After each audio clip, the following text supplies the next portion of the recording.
Handle your high with Tadayoshi. All right, welcome to the show. Thank you, Milos. I have Milos Sarcev on with me. I appreciate. Whoops. Thanks for being on the show, Milos. Thank you. I pushed recording, so maybe that's for the script. Yeah. But when it records, it will. Yeah, sorry. Yeah, but that's okay. You want to start again? No. We're good. Okay. How you doing? Good. I mean, I don't know how much you follow my career, what was happening, but I was outside the United States for like 7 years. I came back on September of 2017, so now I'm still like reacclimating. Because, when you live in California for like 25 years and then you leave and you live elsewhere, I lived in Finland, Dominican Republic, in Spain, and then back to Serbia. It's no place like California for me. Well, I'll tell you, you may not know this, but I think when did you move? You moved in 2006? 2000? Yeah, I came to the United States in 87, and then I had to go like 2011. Oh, 2011, okay. 2011, yeah. Because I moved to Temecula in 2003, and I remember I think I lived like a couple blocks from you. I lived right there in the same area that you kind of lived in, and everybody would tell me, "Oh yeah," because I was working with people. They're like, "Oh, you know Milos?" I said, "I don't really know him personally. I've only seen him at shows and stuff."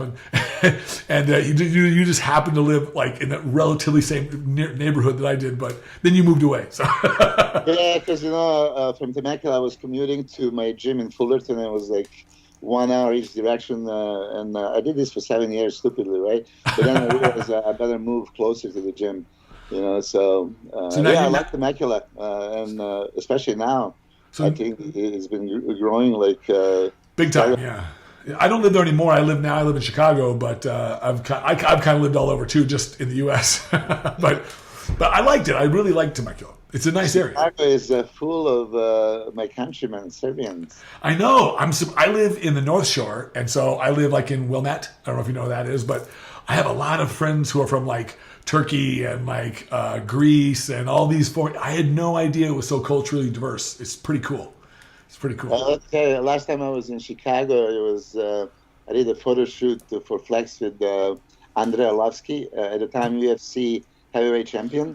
And how Russian, Ukrainians, Soviets, right? They like to drink, So they invited me for a vodka contest. Oh, geez! Just I drink them out of the table. You did? Alcohol doesn't affect me. Yeah. That's funny, but that's my last trip to Chicago. Oh, well, it sounds like it's a memorable one. Yeah, and it was so cool. So you do live in Southern California now again? Yeah, I'm back in Harbor City. Okay. It's Torrance. I was going to actually move to LA directly, because I had a, maybe crazy idea of going into the movie industry and trying to, train some of those main actors. You should. Transform them. When you transform somebody famous in a short period of time, it can be, good business. But then I got, again, back into the bodybuilding. It's a different kind of training, So I was preparing Hidatada for last year's Arnold Classic, and we continued for a while. But anyway, when you go back into the industry, it's hard to get out.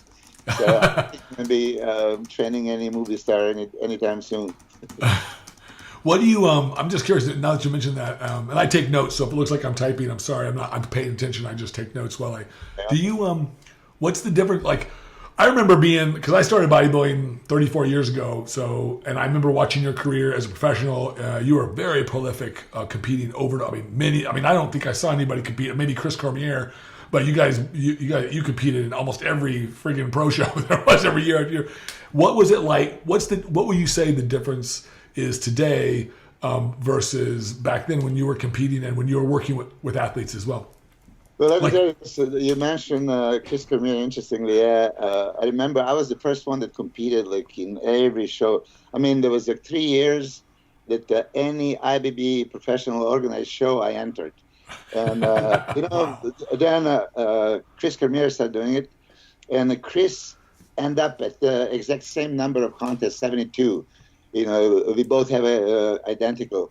And then there was Dexter also. And after like a year of competing, I remember when I heard Dexter says like, "Oh, I'm going to pull Milos." Like, what does it mean? He's going to compete in so many shows, and now he is the only guy that surpassed me.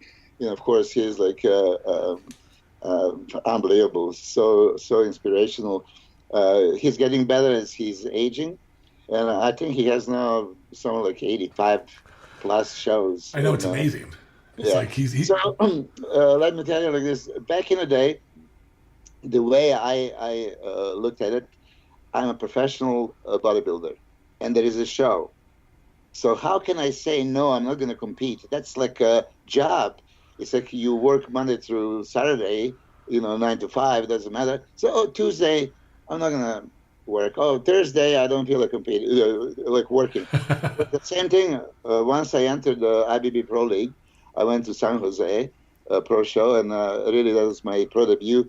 I never really expected it to qualify for Olympia in my pro debut, but I did. And then there was Niagara Falls a week later. There was Night of the Champions. There was Olympia, European Tour. And back then, like 91, there was a one show a week. So you traveled for 6 consecutive weeks from different country to different country. It was much harder. that was the Grand Prix, right? Grand Prix, 92, I entered all the shows. 93, I skipped a little bit because I had some guest posing appearances. But I did every single show that was organized pretty much most of my career. Just for that reason, I told you, I cannot say I'm not going to work. And Right. then it's, it's just impossible to keep the shape. Like, what do you mean? I was always like this. If you're a bodybuilder, 24 hours a day, 365 days a year. Not like I'm going to peak for this one contest, and then it's now off season. I'm going to just relax, do nothing. For me, that was unthinkable.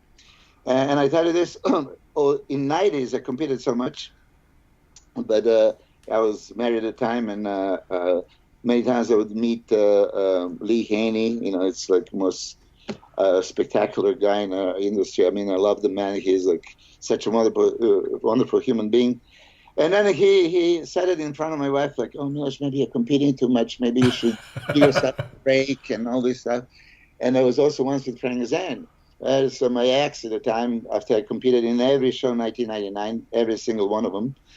And I think I was improving because by the end of, 99, I was second at Ironman. I was fifth at the Arnold Classic, and I went to Olympia top 10. And then European Tour, I was beating like Nasser and Marcus. I was like fifth place behind Ramy at 99 at his best, and Flex, Kevin, Dexter, right? So I really wish I never did this, and because I had that momentum. But then I said, okay, I promise, like I'm going to take that. And by that, if I would just go to the gym, I would do something. So I said, okay, I'm not going to step my foot in the gym for 2 months. And after 2 months, I took another month and another month. It was so hard for me to come back. I mean, I lost that drive. Really, was something. I was always like this: either I do 100% or not at all. And pretty much, I don't know if you watch my Instagram, it just happened like here is like one of those books. Here's like my notebook, right? And Is that like your training log? Yeah, back in the day. Oh, wow. Yeah, I published some pictures on so for example, see every single meal, and then at the corner, 470 grams of protein, 400 grams of carbs, 30 grams of fat, 4,000 calories about. Everything, was here. So I averaged 550 workouts a year for 15 years straight. Wow. Yeah, it was pretty much twice a day. Every day, then Saturday maybe it would be, once. But that was my consistency. And back then, it was never hard to me. I couldn't wait for the next workout, challenge yourself. But after I took that time off, it was like such a nightmare to get the motivation back. And this is really, in 2001, I competed, but you see, I was on the Weider contract, and I had a shoulder surgery that I didn't tell anybody. And then they told me the contract I have to compete. And I had an 8 week for the show. And they're like, "Oh, what do you do?" And I just had a arthroscopic surgery on the shoulder. But I competed, and I wasn't really, happy. Then 2002, I had my quadriceps just like blew up, I was training with Dennis James in Thailand, and I was getting like so much stronger. So I came back, like so focused, so pumped up, and then I did something stupid. I mean, I was doing a crazy weight on the legs. I mean, for upper body, I couldn't do much like most of the other guys.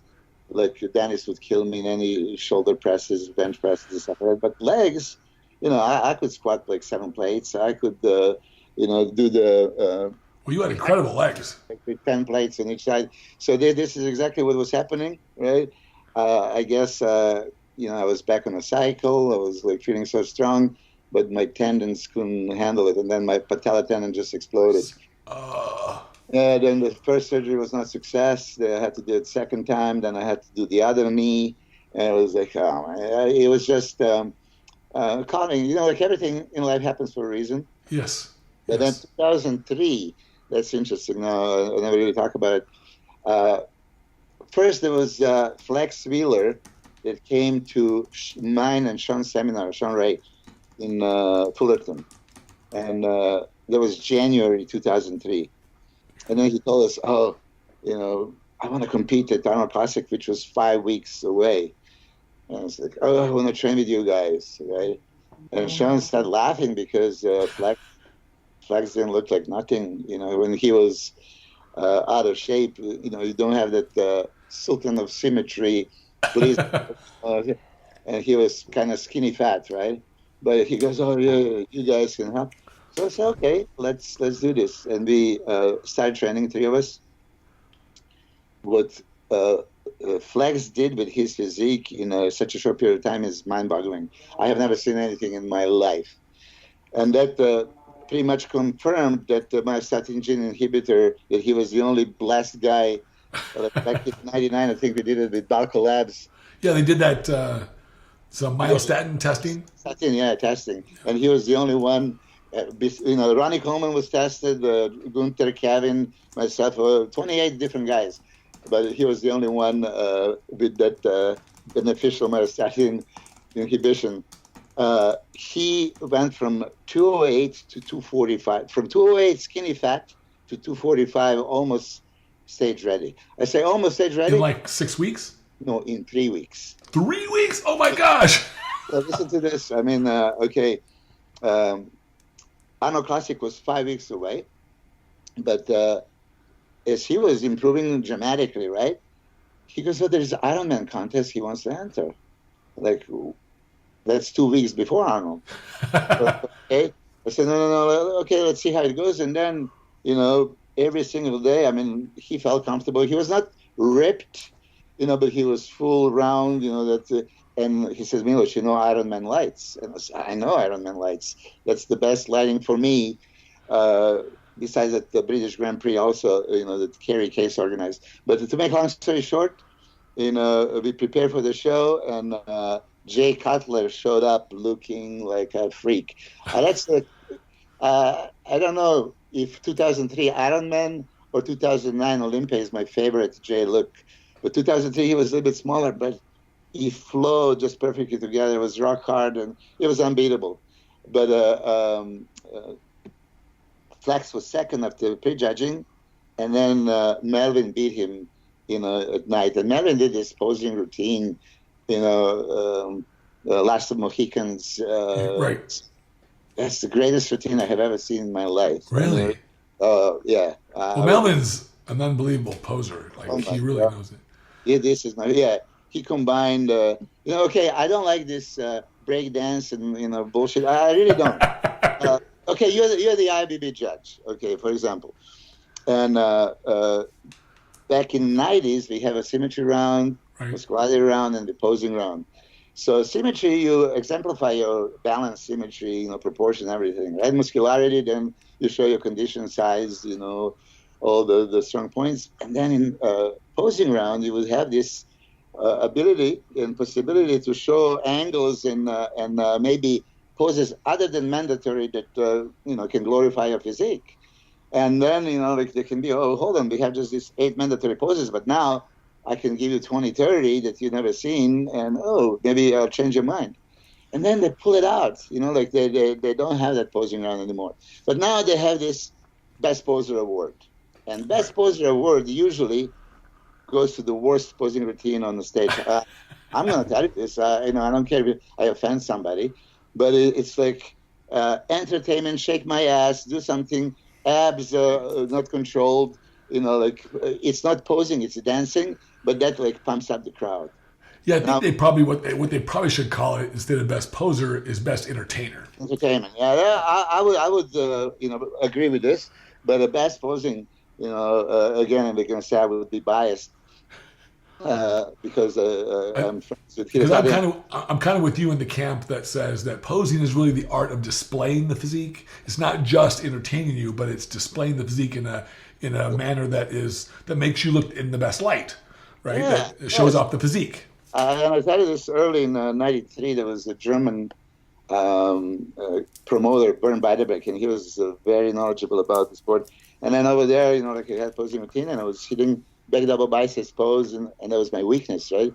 So he, after the show, said, Milos, why the hell would you show your weakness? I said, well, it's one of the mandatory poses. I have to put it in the routine. He says, no, the routine only something to impress the judges and audience. I said, you know what, you're right. So I do back double biceps usually. But if you analyze Hiratari Magisha, I would be biased. Posing routine that he had, everything flowed just perfectly. Every pose is exactly at a time, hit with the music, fingers open correctly. And, the consecutive poses. It's not like I did this pose and then again and something else. No. There's always one pose that leads to another. Right. And even some great posers now, when I analyze their routines, maybe miss out on opportunity, okay, this pose would be better, after the, twisting back, side chest or what. There's always one pose that makes perfect sense. If you're going something up, something down, one side, other side, it has to flow. When somebody turns on one side and then, to the back and then back again to this side, why? You just wasted the opportunity, right? You have precisely. It's not perfect.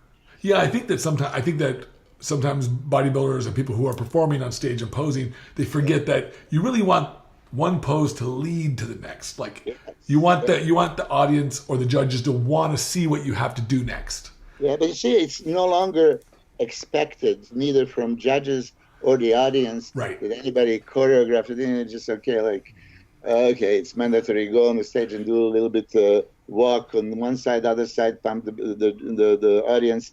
It's sad. I really think, I wish they can bring back and you're the IBB judge, that you can bring symmetry around and muscularity around and opposing around and be judged. Now, even though I didn't finish what I was talking about in 2003, but so remind me about the judging. So I'm going to, not to digress. First, 2003, after Ironman, actually, Flex Wheeler was diagnosed with his kidney disease, so he never ended up to the... I remember that. Yeah. That was it. Now, I did not qualify for 2003 Olympia, because 2002, I was injured. But then there was at that time, there was always one special invitee, right? Okay. So I was going to go for a special invitee. But then Sean Ray wanted to, get special invitee, right? And I was training with him, so oh, shit. Now, if he's going to do special invitee, I'm going to have to compete in Night of Champions. And, so I started preparing for this. And there was one thing, I don't know if you can openly talk about performance enhancement. Oh, sure. Yeah, anything. That's the great thing about podcasts. Yeah. 15 years, I was in Italy, and there was Topic Triacana cream. So Triacana is C3, but it was... Triacana? Triacana. Yeah. We used to be used to, they said, spot reduce and tighten up the skin. And I used it back from France in the early 90s. And that's where it's made, right? Yeah, it was good. But now that was discontinued. There was no longer available. But this pharmacy in Italy, they could make it. And it's perfect. So I made it. It was like... Is it like does it shrink tissue? Is that what it does? It dehydrates the tissue? It is, yeah, the subcutaneous fat, it does affect it. And I mean, you can really... Well, there was a combination of two things. Okay, now when you're saying, it's a combination of triacana and there was mucopolysaccharidase. It's an enzyme. I remember this. Yeah. Thymicase, but also Thymicase. Injectable. Thymicase injectable was like unreal. It was hard to find. You couldn't find that stuff. Yeah, it was in Italy and Spain. It was some countries. Back in the 80s, there was Vidase that they used. 80s Vidase. And then that was discontinued, so they went to put whatever happened, nobody uses Thymicase or Tricana. I don't think so anymore. I don't think so. I mean, Tricana, somebody can use it in tablet form. But just to tell you what happened was I got that cream, and I was always perfect from the front, but my back was, not exactly the same condition. How everybody has weaknesses. So I was telling my ex-wife, okay, can you just put a little bit, rub into my back? And then, about a week later, I just started feeling like something is really weird, She pretty much used the whole 1 grams. It was 10%. So 10% is 10 grams. There's 10,000 milligrams. It's like million micrograms or whatever. So I had so much thyroid in me, and it was just like burning up. I mean, like I was disappearing. I remember. I'm fading. It was like nothing I can do to stop it, because I was, when you're happy with your conditioning. Okay, now 99 was my really good year, and then 2001 I just did it for contract. So that 2002 I was preparing, but they tore my quads. So 2003. I want to come like really good, and then I'm going to work it up to the Olympia. But, I was just disappearing. And I remember I didn't see Sean and Flex a few days, and, we always had a little posing after training. And first I was dying during a training, which they didn't understand why. And then I remember taking my clothes off, and Sean was just like, what happened? I mean, and I knew it. So now imagine, your metabolism is through the roof. You're disappearing. So now, okay, well, I have to stop. But you can't stop thyroid that cold. Anyway, and, I started eating. And then, of course, there was the point that, okay, I was maybe going to make it. But then it was reversal. Boom. I had a shutdown. I could not get rid of that last little bit of that. And, so it's a nightmare experience. So what happened at the show? I didn't place. I don't even remember my placing. I think 11th. Yeah. Okay, because I don't. Usually, my memory. Usually, when I would see your placings, you always did really well. Yeah. There was maybe 1 or 2 shows where you maybe didn't, but. Yeah, 2003. But this is, honestly, I should have pulled it out. But I'm like this. I would never quit. Okay, whatever happens. And I think Victor Martinez won that show, looking great. Okay. Not that I said I could. Match him if I was at my best, but I'm sure I would make top 5. But okay. So anyway, now let's go back to the judging. Okay, and I hope I'm not going to put you on the spot. No, go for it. But here it is. There are subjective sports like ice skating, gymnastics that trained eye of a judge can say exactly, okay, this many points, and there's a point system. Right. Mixed martial arts, boxing, right? It's point system. 10 points per round, 10-point must. Right. In bodybuilding, there is no points. There is no real criteria. There is absolutely nothing that determines now who is better. And I'm going to talk about the last example of Arnold Classic.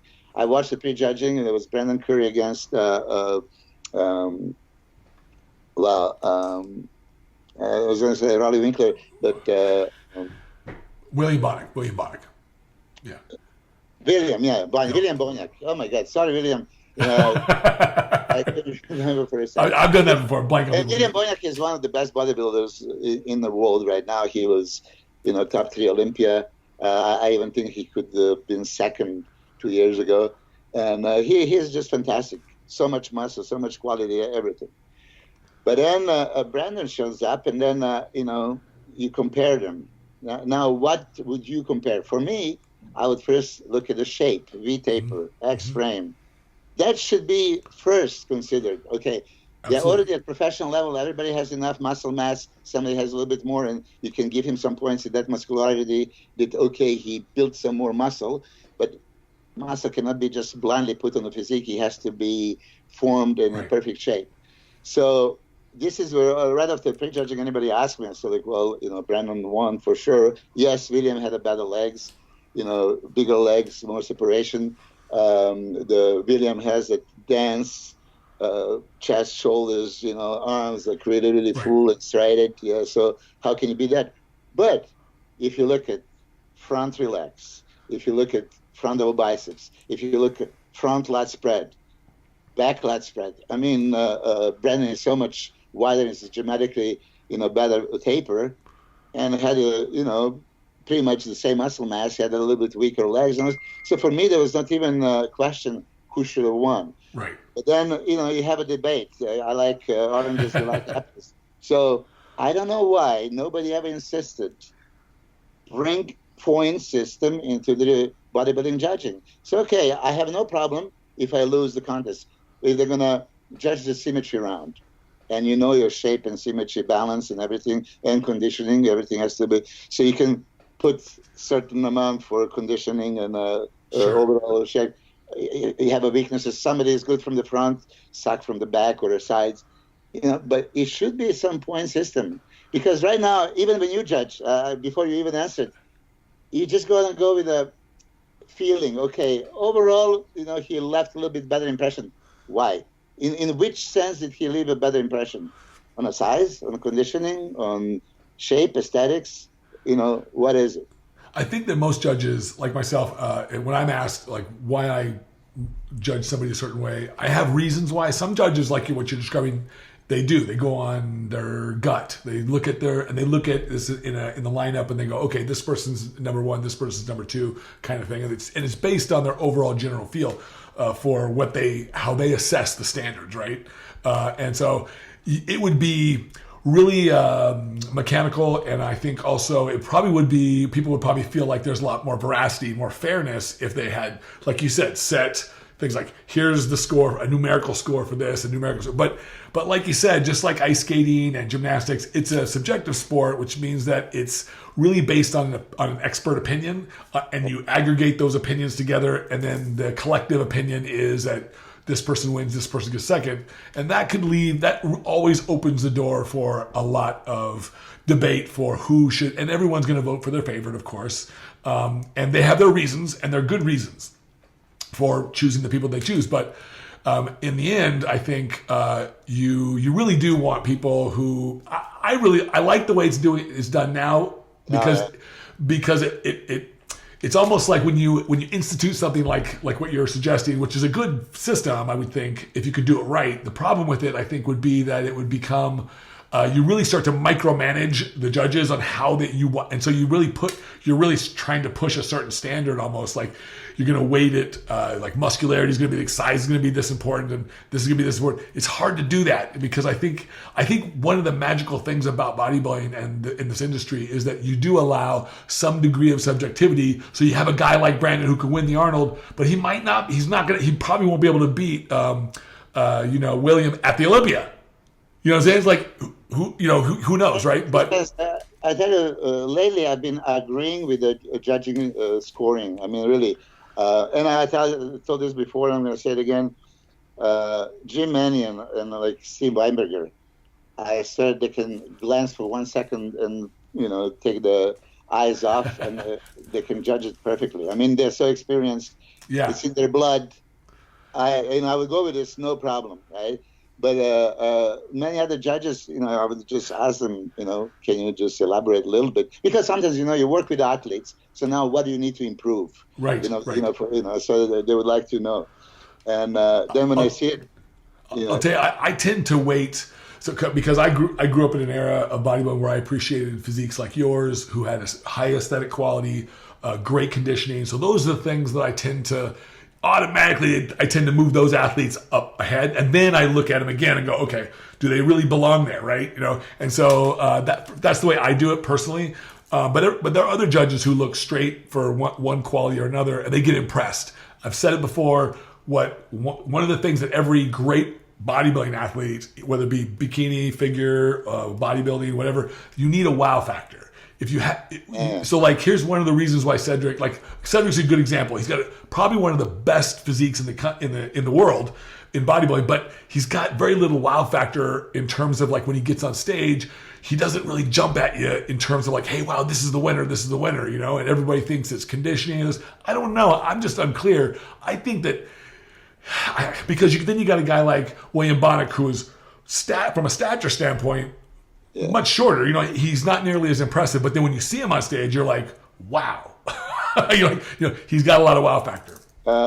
Lee Haney, he won every contest the second he, you know, turned to the judges. They walked on the stage and he spread those lats. I remember I watched 88 Olympia in LA. I was a kid, and I was like, show was over the second he, you know, turned around. You know, so yeah, there's some of those people that really can impress, you know. Yeah.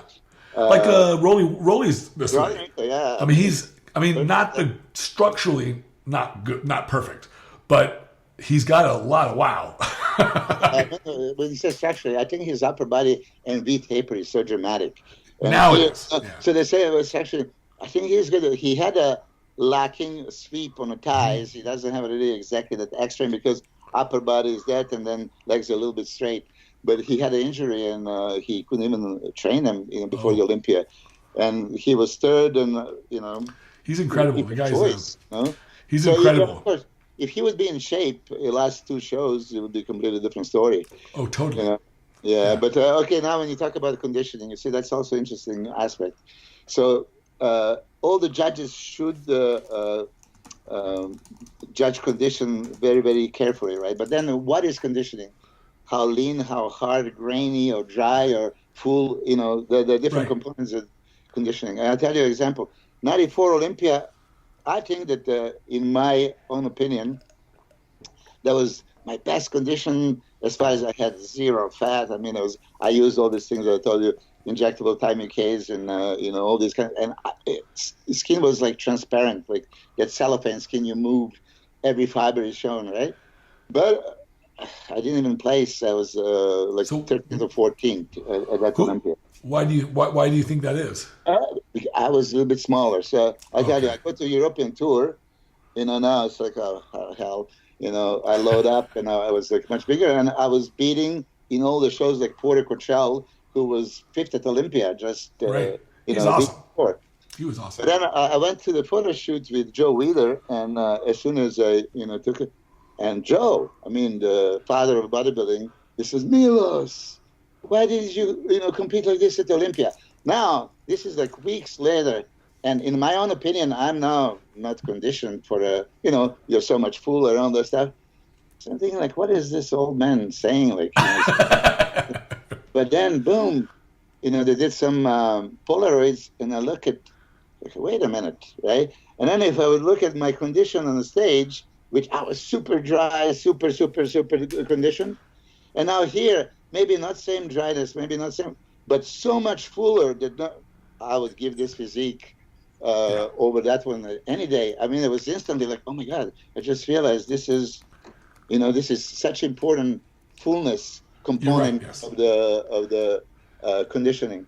So that's why, you know. Yeah, that's one of the things that like William has in spades is this really bubbly, round, cartoonish, like, you know, and that's what Phil Heath has that. A lot of the great athletes have this.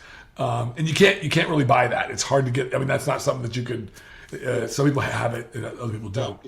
Yeah, guys, they have earned their muscle, and it's like there always. And then you have a guys that can temporarily create the illusion of the size. And I was one of those. You know, people don't realize there was.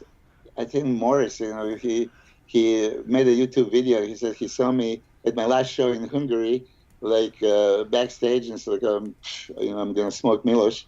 Like, he doesn't look like it. And then, you know, 20 minutes later, what the hell did he do? You know, I came up fully, you know, pumped and all that stuff. So some guys, it's dramatic change if they pump or not, and they have that glycogen stored. And then you have those guys that have like so much muscle that can be flat and look tremendous. Still look great, yeah.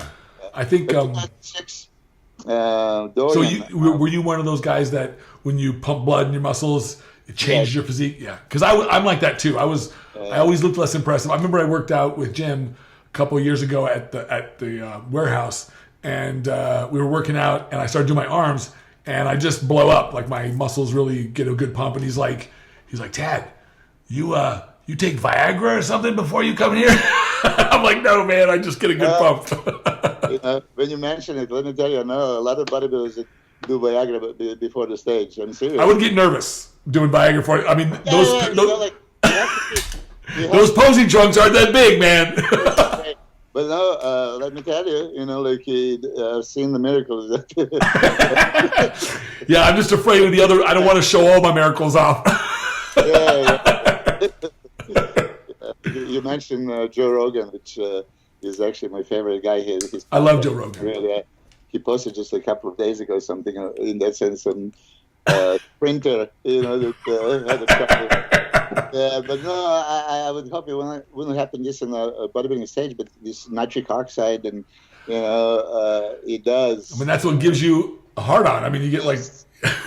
Yes, it works. Yeah. And I actually know even many European guys that use Viagra in the pre-workout routine for the workout. I've heard of people microdosing it, like 5 milligrams, something like that. I don't know how well that works. Well, it would usually be like 50 milligrams. Yeah, but that's gonna get me ready, man. I'm like, that's not good. But it's been used for like maybe a decade now, so it's you have those scary stories, but no, if you use it like this for this purpose, it works. Right. Anyway, so I'm glad that I had the opportunity just to ask IBB judge, about the judging. Not really. They always say like Milos, like troublemaker. No, I don't want to make a trouble. I just want to express my opinion and maybe make people think. Sure. I think the sport should always be evolving. Judging, physiques, the divisions, how we approach it, how we share it, all that stuff should always be evolving, so we can always make it better and better and better for everybody, right? But yes, there was beauty in the sport, right? In bodybuilding, when you started, and many people say 80s, 90s, that's like golden era, and then really they start going with extreme size, which if you're purist and you like bodybuilding what it should be, it was in wrong direction, right? And then they tried to correct it. So now they realize, we like this classic look and aesthetically pleasing. So now they brought the classic physique, which is perfect. I really commend them. But then they put limits. I'm going to say a word, just ridiculous, stupid. I mean, really, okay. Now you tell me, did I have a classic physique back in a... You absolutely had a classic physique, yes. Absolutely. I was 25 pounds overweight. Oh, I know. You would have never been able to make it. I could never make it.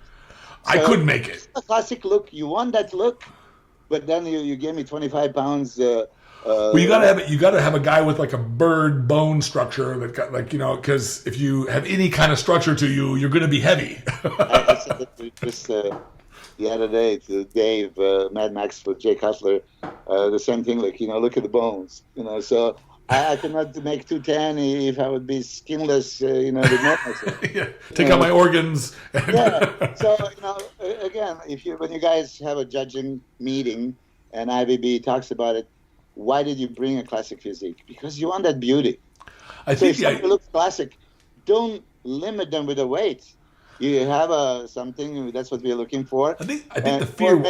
Make the weight limit dramatically higher. I would say I was a little disappointed with the weight limits because I thought they were a little light, but I understand why they wanted to do it the way they did it. They didn't want it to become just like the bodybuilding, right? They wanted it to be something that was a little different, something that you could definitely distinguish. Yeah, that's why you have a limit. Right. But put realistic limit that with this limit, with this height, with this much weight, nobody can be grotesquely, way overpowering anybody else. But really, for me, it's 15, 20 pounds under the limit. And I'm really curious, who came up with the formula? Yeah, good. Some medical experts, some biologists, some scientists. There's no way that this is... accurate. I had a few guys. They were contest ready, most beautiful physique. Like, whoa, he needs to lose 20 pounds. So what do you do? Okay, even if you dehydrate him, and dehydration would take 10, 12, maybe even 15 pounds, which is very dangerous, right? Right. He still can't make the weight, Well, you're right. It's a tough call because I don't know. They did increase the limits a couple years ago, but I don't know. It would probably be wise to increase them again just a little bit, just to make sure that everybody's. Well, we get the best physiques. I want to see the best physiques. That's what I want to see. Most of those guys, they even compete at Olympia now. They, just squeak in somehow. Give them a little bit of room. I mean, give them 10 pounds would be minimum, in my opinion. But I really, realistically, when I look at some mesomorphic structure, it's a big bones, all the stuff. 20 pounds and that height ratio that they have it would never be too muscular. It would be. So I'm curious, like, what when you looked at the classic division at the Arnold, and Steve Lorius got second, and so what did you think of I think it was George. George was phenomenal. Yeah, George Peterson was awesome, but I didn't have George winning. I liked Steve better. I would have Steve winning. I had Steve winning. No, let me tell you. Not that I dislike George. I just thought Steve's physique was prettier. But but when I talk to everybody, the first comment everyone says is, "Oh, he's too small."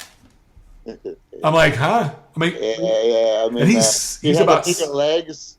He's about 7 pounds. He's about 7 pounds light from the limit. He can grow into that 7 pounds. And he is one of the perfect examples. He can be classic. But he's got the waist and like the internal organs of like a teenage girl.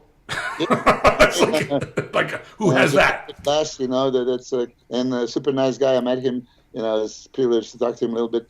Yeah, for me, he won the show. Yeah.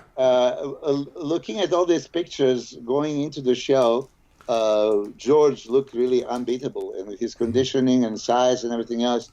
But then once they step on the stage, like, hold on a second.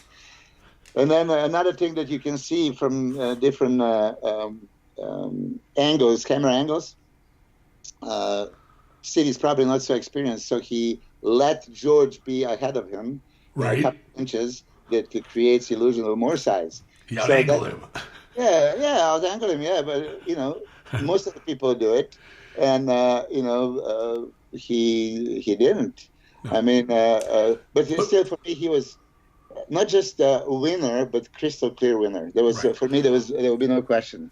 That's what I thought, but most people did like George, because they liked the condition. Like from the back, he was very crisp, and I think Steve, if I could spot out one weakness, I'd say if he was just a skosh drier, it would have been easier. Yeah, but he didn't. I didn't think he needed it. Personally. Yeah, yes, no. I mean, this is what I just mentioned. When I was super dry, I lost, and then even Joe Weider, the father of bodybuilding, would tell me, that's the look I want. That's, and for me, I'm not comparable here. I'm so much drier here. Not some condition. But no. When you look at it, even when you look at back in 70s and 80s, right? None of those guys were like bone dry. They were in good condition, but When you lose, when you really dry out like that, and I'd love to hear your 2 cents on this. Oftentimes, and in my physique, it happened. If I got too dry, and I got really dry, usually it would change the look of my muscles. They get angular, and they get like I lose the rounding. I analyze. I've seen some of your pictures, yeah, and in some you have a full round chest and then on some it was flattish. Yes. Yeah. When I think my workout partner used to mess with me because before I retired, I was competing, and I did end up winning a national title, but I was competing. The judges were always wanting me to compete below 200. They wanted me to be right at that 198 and a quarter, and I had to kill myself to get there because I was competing at 206, 212 pounds. But the pictures that you see that most people like, and that when I was usually about 5 weeks out, I was 216 pounds, and I looked the best. And I always wanted to compete right there, but they always said, "Oh man, you could dominate on this low if you could squeeze down." And I was like, "But it changed the way I looked. I didn't look round anymore." So you see, that's how the logic is. If you can just squeak into the middleweights or light heavyweights or whatever. Right. Then you're going to be the biggest guy there. But you lose that signature line that you are known for. Like I said, you compromise, and now you lose your strength. Just by making the weight, and then you don't even look that impressive. So many times I did this before also. If you are so close, if you're like 6 pounds, let's dig you there and then fill you up. But no, it's not necessarily the best choice. Right, exactly. I found out that the hard way many times over. Go for your best look, and in whichever division you end up, that's it. But I don't want to be a light heavyweight. I want to be So that's also very, very precious. Now, when did you start working with people because you started way back in the 90s, right? Like you. Well, put it this way, like 93, I started using insulin, because I researched it and I started using it. And really, from 1993, anytime you saw me on stage, I would be fully loaded with insulin for the stage, and I was using insulin off season in my pre and immediately after workout, right? So I started doing this. Back in the day, I was working with Master Media 2000, Bill Phillips. Mm-hmm. But as I had a weather contract, I couldn't really, publish articles with my name. So I was Professional X. Okay. So I don't know if you read it back in the day. So I did. I did that article about insulin, and everybody started using it. But, a few people that know, 94, Nasser somebody came to live in San Diego from Germany. And I live in San Diego, so I welcome him home. And actually, there's one of those things. These, what do you call it, the notebooks that I have, when he came visit me, the one was laying around, and, so he looked, and he said, oh, shit, you use insulin. I say, yeah. Oh, I use insulin, it just made me fat. Okay, but, Nasser, didn't I talk to you last year with his wife, Birgit Bissarat? So at the FIBO, I spent like about a couple of hours explaining him everything, right? And then what happened in 94, he competed at Olympia, and then he came visit me, right? And he saw this book, and he says, no, that's not true, that's not true. Like, you just wrote this to trick me. Now,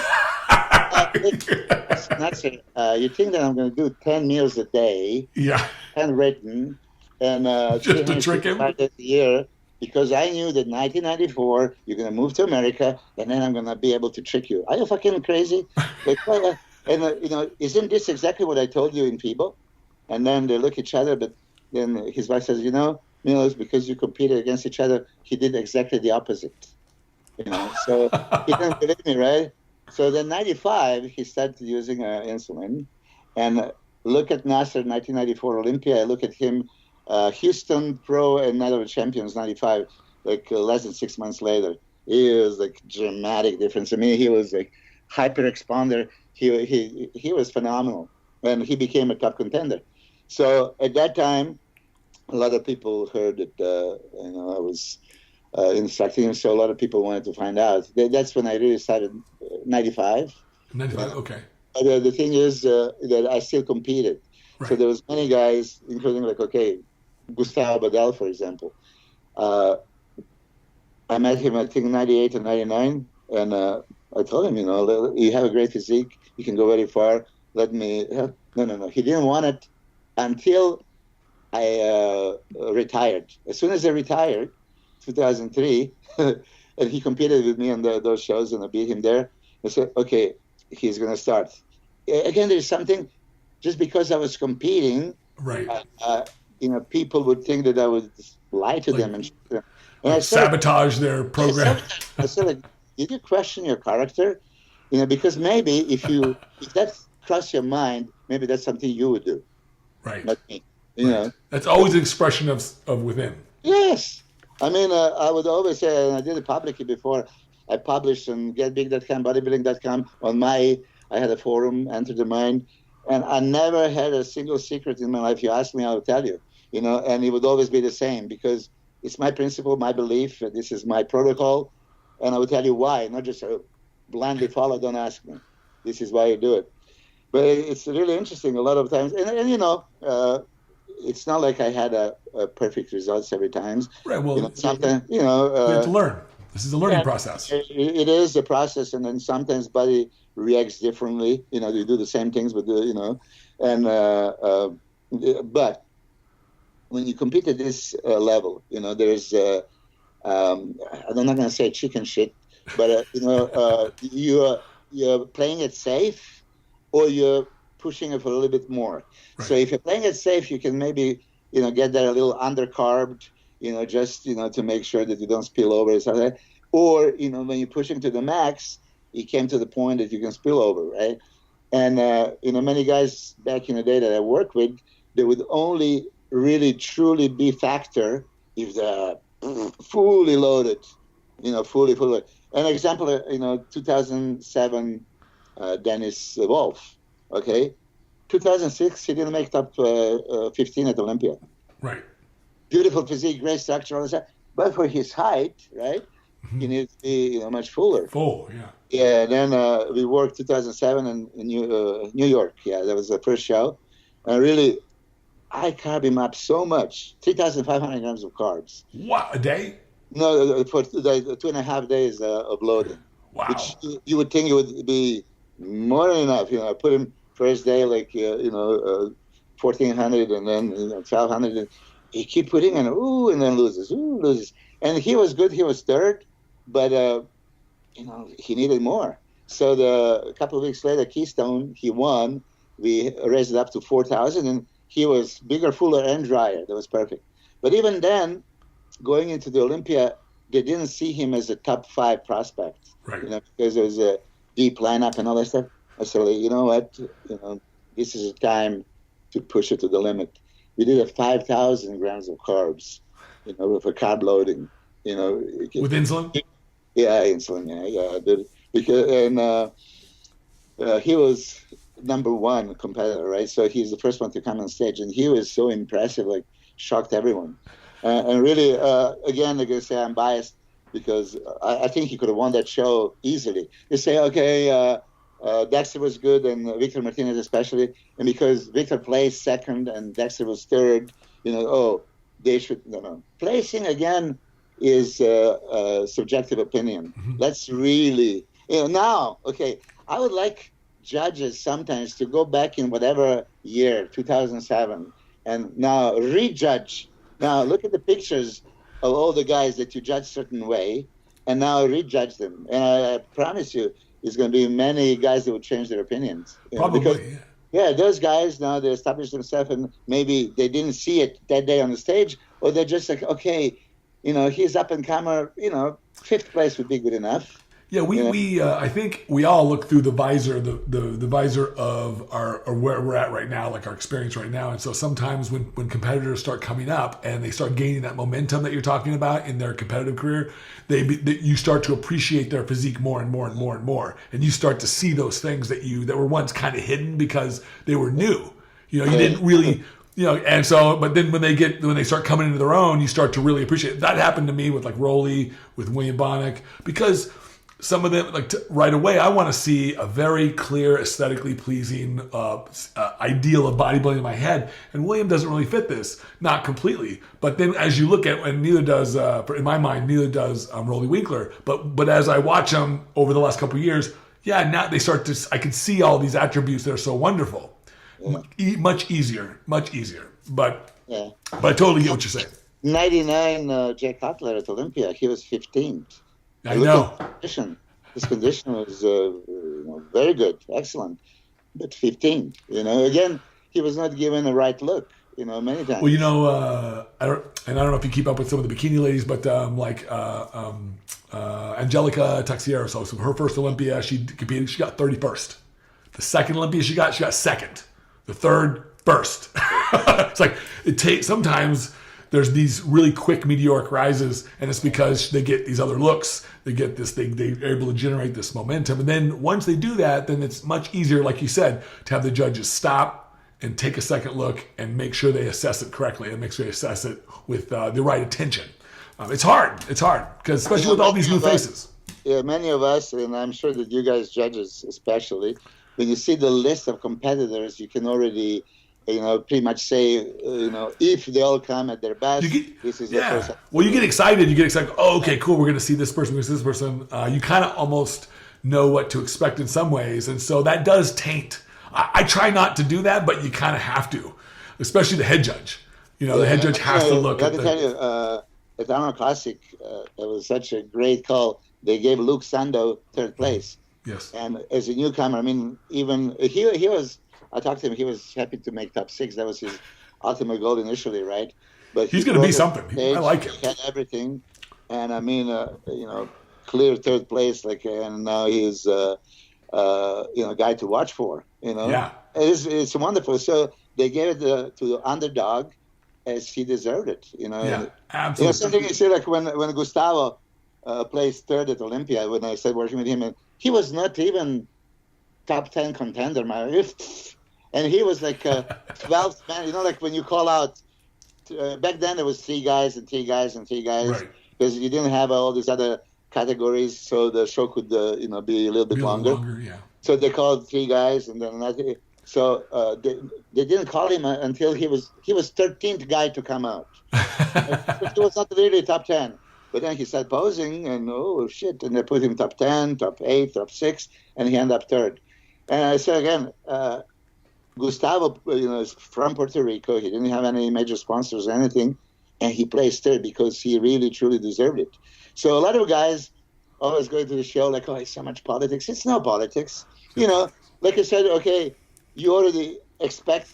You've seen somebody compete so many times, and if they, bring their best on the stage, you already know. I mean, that's when I see the list of competitors, I can pretty much say also, I've seen this guy compete 20 times. I've seen this guy compete, so at their best, how they compare. So I already have a, vision what's going to, and then do they bring it? And then if somebody's a little bit fuller, somebody's a little bit drier, better conditioned, okay, what can take over? That's when, that's subjective opinion. I'm going to value this a little bit more, or you're going to say, let's really penalize you for not having a condition.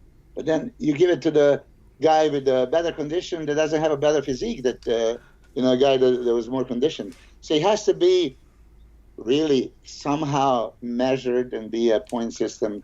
I mean, probably they're going to say, Milos is crazy, don't even listen to him. No. 10, 15 years from now, somebody's going to say, you know what? Every sport has a point system. I would love it if they, and I've made this suggestion before, I would love it if the industry supported having people come and actually interview the judges after the shows, and so they can give their opinion. They can say, hey, look, why did you judge it? How did you judge it? And why did you judge it that way? And it's not to check them. It's so that they can explain, and then you can educate competitors. Competitors can become more informed about how judges make the choices they make. And some judges, we're given the latitude to make those choices the way we want. It's based on our personal proclivities. I have personal proclivities towards size and symmetry and such, and other judges have other proclivities. Like, I'm not a bottom heavy person, so when I look at a competitor who's like Steve, I know likes bottom heavy. He loves big legs, right? That's what he favors, right? He tends to favor that in his judging. I know it, but I don't. I mean, I don't want small legs, but I don't have to have the person have overwhelmingly big legs. It's just a personal proclivity, right? But we're given the latitude to have those. And I would love to see judges explain those proclivities, explain those things, and then people, I think, would say wouldn't say quite as much like things like, "Oh, it's all politics." Oh, it's like, no, I've never in my life been given a directive to say, "Hey, make sure you judge this person better. Make sure you do this." Never been given that directive. It's always just left up to my own judgment and my own good judgment. So, but I got a question for you. You've worked with a lot of really amazing athletes, and a lot of these guys are just really, really, really blossomed under your tutelage. Name some of the people that were some of your favorites and why. Well, first it was Nasser, really. Nasser is like such a mesomorphic, the wide structure, and really he was a workaholic, and transformation, like I was saying of Flex Wheeler, how dramatic he changed. Sometimes you expect something, and then maybe you even wish something, but then you see even more. It's just mind-boggling, like, oh my God. Dennis James, oh my God. I competed with him in 99 at Night of Champions, and then we talked, and I gave him a program. And I mean, what happened to him, like in 1 month, it was like 44 pounds, exploding. What was the magic? What was the magic for him? It's insulin, of course. Okay. Yeah, but if you manipulate it correctly, right? And I have so many people, oh, Milos, you destroyed the bodybuilding, you're like insulin, all these bloated guts. I said, did you notice my bloated gut ever? I competed from 93 until 2003 for 10 years. No, you were never. On it. Like, what are you talking about? It's a combination of many other things that it can pretty much do this. But yeah. Well, everybody wants to find something to blame. Yeah. It's not just one. Very rare in life is it ever one thing that's anything that's the culprit for something like that. There's a whole host of things, but I don't. This is what like we started. I was keeping myself in condition year round, so I would allow a little bit. So then you never really let yourself go and pack, and you eat so much, your stomach is so goddamn bloated you can't even digest it. You can't even breathe, right? And then your stomach grows. No, I would keep my stomach. And this is what I tell all my clients and athletes. I told them, like right now as I'm talking to you, my abs had to be glued to the spine. I have to consciously not suck it in, but keep it tight. Your core tight. Yeah. Yeah, if you just let it go, like gravity is gonna pull it, especially as you age. Well, your diaphragm falls too over time, right? Yeah, if you constantly keep it conscious tightness, it's not gonna happen. I would have Gustavo back in the day. He comes and trains with me, and as he trains, I would not let him. He's like, suck your gut in. Biceps. You still have to keep abs in. Okay, I'm guilty. A few times I've seen even myself when you do like super heavy, super slow hack squats, and you can't even breathe. Sometimes I lost my tightness around my waist because you're just like grasping for air and fighting for your life. But in general, insulin is not to blame. And if you really know how to manipulate it, it's actually very effective. So what's your general philosophy behind using insulin for growth? I tell you this, back in the 80s, I've seen, some of the doping from Eastern Germany, from Romania, Bulgaria, Russia, right? And even then, I've seen one of the listed things were insulin. But, nobody really, I didn't have anybody to talk to. So I didn't really, pay too much attention to it until, in the early 90s, I was like, wow, like, why would I use it? So family are doctors, right? And doctors have you went to medical school, right? No, I never. I went to the Nutritional Technology, University of Nasser. Oh, okay. My sister is a surgeon, laparoscopic abdominal surgeon. My father was a psychiatrist, and my mother was also a medical practitioner. So they have all the friends, also endocrinologists, sports medicine, And then I started asking, right? I said, like, okay, it's a storage hormone. It's anabolic hormone in the body that inserts ATP, amino acids, glucose, everything into the cells. Oh, well, so it's good, right? Protein synthesis prevents degradation, volumizes, so it makes perfect sense. But okay, I want to use it, but how do I use it, right? Now, I don't know exactly in pharmacology when they test some new medication, so you have certain protocols. But back in the days, in the early 90s, even American Diabetic Association, if you look the instructions for diabetic patients, insulin type 1 diabetics that would inject it, they didn't have a precise anything. So I started it, okay, I'm going to shoot 10 units, and I'm going to, have 30 grams of carbs. And I get the hypoglycemic. So I needed more. It's a lot. Next time 50 grams of carbs. And then, so then I trial and error. Yeah, it's a trial and error. This is exactly what I did. But back in the day, there was Humulin R. It was the fastest one, 8 hours in the system. And then there was NUL, different ones. That's the article I wrote in Muscle Media 2000. Later on, the Humulin came about. It's like much Lispro. And Lispro now, yes. So that faster acting was Apidra also. But why do you want insulin? You want a fast-acting insulin to control it, and how to control it? Use it when it cannot make any damage, but it can only benefit you. Right. When is that? Now I see some other, guys would use the long acting, and then, I had that insulin debate with Dave Palumbo year ago, and I don't know if you listened to it, but you see, Dave is unbelievable expert. He is so knowledgeable about everything. But here we don't see eye to eye. I told him he would give insulin first thing in the morning. You wake up, and then why would you take insulin in the morning? What's the purpose, right? Yeah. Now, insulin is not selective. Anything that is in your bloodstream would be inserted. Store. If you have triglycerides, and in his diet you had some, and you shoot store. It's going to store it. Even if it's intramuscular triglycerides, doesn't matter. Doesn't matter. It is. So it's like, when does it make sense? Like when you move the blood into the muscle. So I would take it 45 minutes before the workout. Mm-hmm. Then, Humalog, it's 15 minutes onset, 45 minutes peak. Strong action is 2 hours and out 3-4 hours later. Like, so this 4 hour, period, anything I insert into the blood, I'm going to move it into the muscle, because all these muscle contractions are going to open up the cell. So for me, it made perfect sense. So I did it, I tried, and it worked magic. I mean, back in the day, I was so bold, I was saying I can bet $100,000 anybody that didn't. I think I remember this. Yeah, I could put like 30 pounds. 30. Well, Dennis did 44, and some other guys even more. But no, so this is how I would use it. Now, if you have only use it with growth, like it was obviously used with growth as well to make. But it has to be timed. You see, I don't take growth with insulin because they're counter-regulatory hormones. So I would use it 45 minutes after the first meal, and then everything has to be timed. So this is what I would teach my. But the growth isn't used 45 minutes after. No.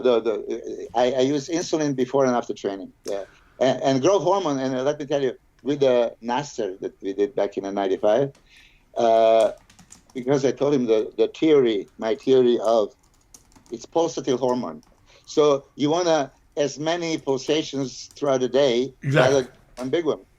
So I say, in theory, you can do it 45 minutes or 1 hour before a meal or 2 hours after, postprandial when insulin goes down. Okay, right. So in general, you can do this, so many times a day. And he was, back in the day, using it 8 times a day. So before the meal, 45 minutes before the meal, 45 minutes after the meal? After the first meal is 1 hour before the second meal. This is how it was going, but it's pain in the ass, and it does affect a little bit, if you're training and then you use insulin. But it's like, okay, even if you waste some GH at that time, now, okay, let me spell it out. If you injected IV, I heard this. Growth hormone, yes, it's 100% absorption immediate. It's dramatically better. It has a very short plasma half-life. Yeah, like 20 minutes, something like that? Yeah, it's very short. So, if you really want to, but I could never inject it in my... it makes me feel like a drug addict. Some guys do it, and very successfully. I had many clients with that. I had some friends in the 90s who were fellow competitors who had learned about this, and they were doing it. I'm like, man, I don't trust myself with that. But... I only did one thing, that there was a plasma expanders. I did that, yeah. That was one. I did do that too. That was weird too, to have this thing in your arm. Okay, I'm in Canada in a hotel, and now I'm supposed to do it myself. First time I'm doing it. So I know the theory, right?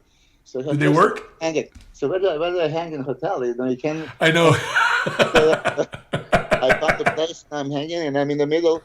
I said, okay, but now you have to stick the needle and then connect it. Okay, by the time I stick the needle and blood start, pouring out, oh my God! Until I put it together, it was like, half liter of blood on the floor, and I was like dizzy. And not just that, but like a bunch of air bubbles came in, and I was like, oh my God! And so I'm gonna get embolia, I'm gonna die, So yeah, after this, I said, okay, I can't do this anymore. Yeah, but I did try it, and it didn't work. It backfired. Yeah, it's hit and miss. I didn't know many people that really worked well for. Yeah, it was diuretic testing that was implemented at the time, and that's why Well, you have to use some diuretics with it to clear out the water. The diuretic, there was mannitol, and then there was They use that for brain to get water off the brain. Yes, so, and you get the dizzy and horrible feeling. But 96, 97, when they implemented diuretic testing, right? And then you can't really use anything. There was normal diuretics. Speaking of that, here's the list of diuretics. I just remember it. So there was a list of IBD diuretics that you cannot use. So I found like 6 of them that they were not on the list. And I used each contest: cypamide, toracimide, pyretinide, etozoline. There was a, I was finding loopholes. And finding where is manufacturer. Pyretinide in Italy. It was called Taules. They sent me, and I use it. And actually, you see, I would fail the test because I won the Canada 97, and then I was second in another champions. And when the media calls me and says, "Oh, Milos, bad news, you failed the test," I say, "It's impossible." "Oh yeah, you use pyretinide." "Yeah, I use it. It's not on the list." "That's diuretic." "Yes, you gave us the list." And I told him I have 5 more. Just ask me every time, and you get another one.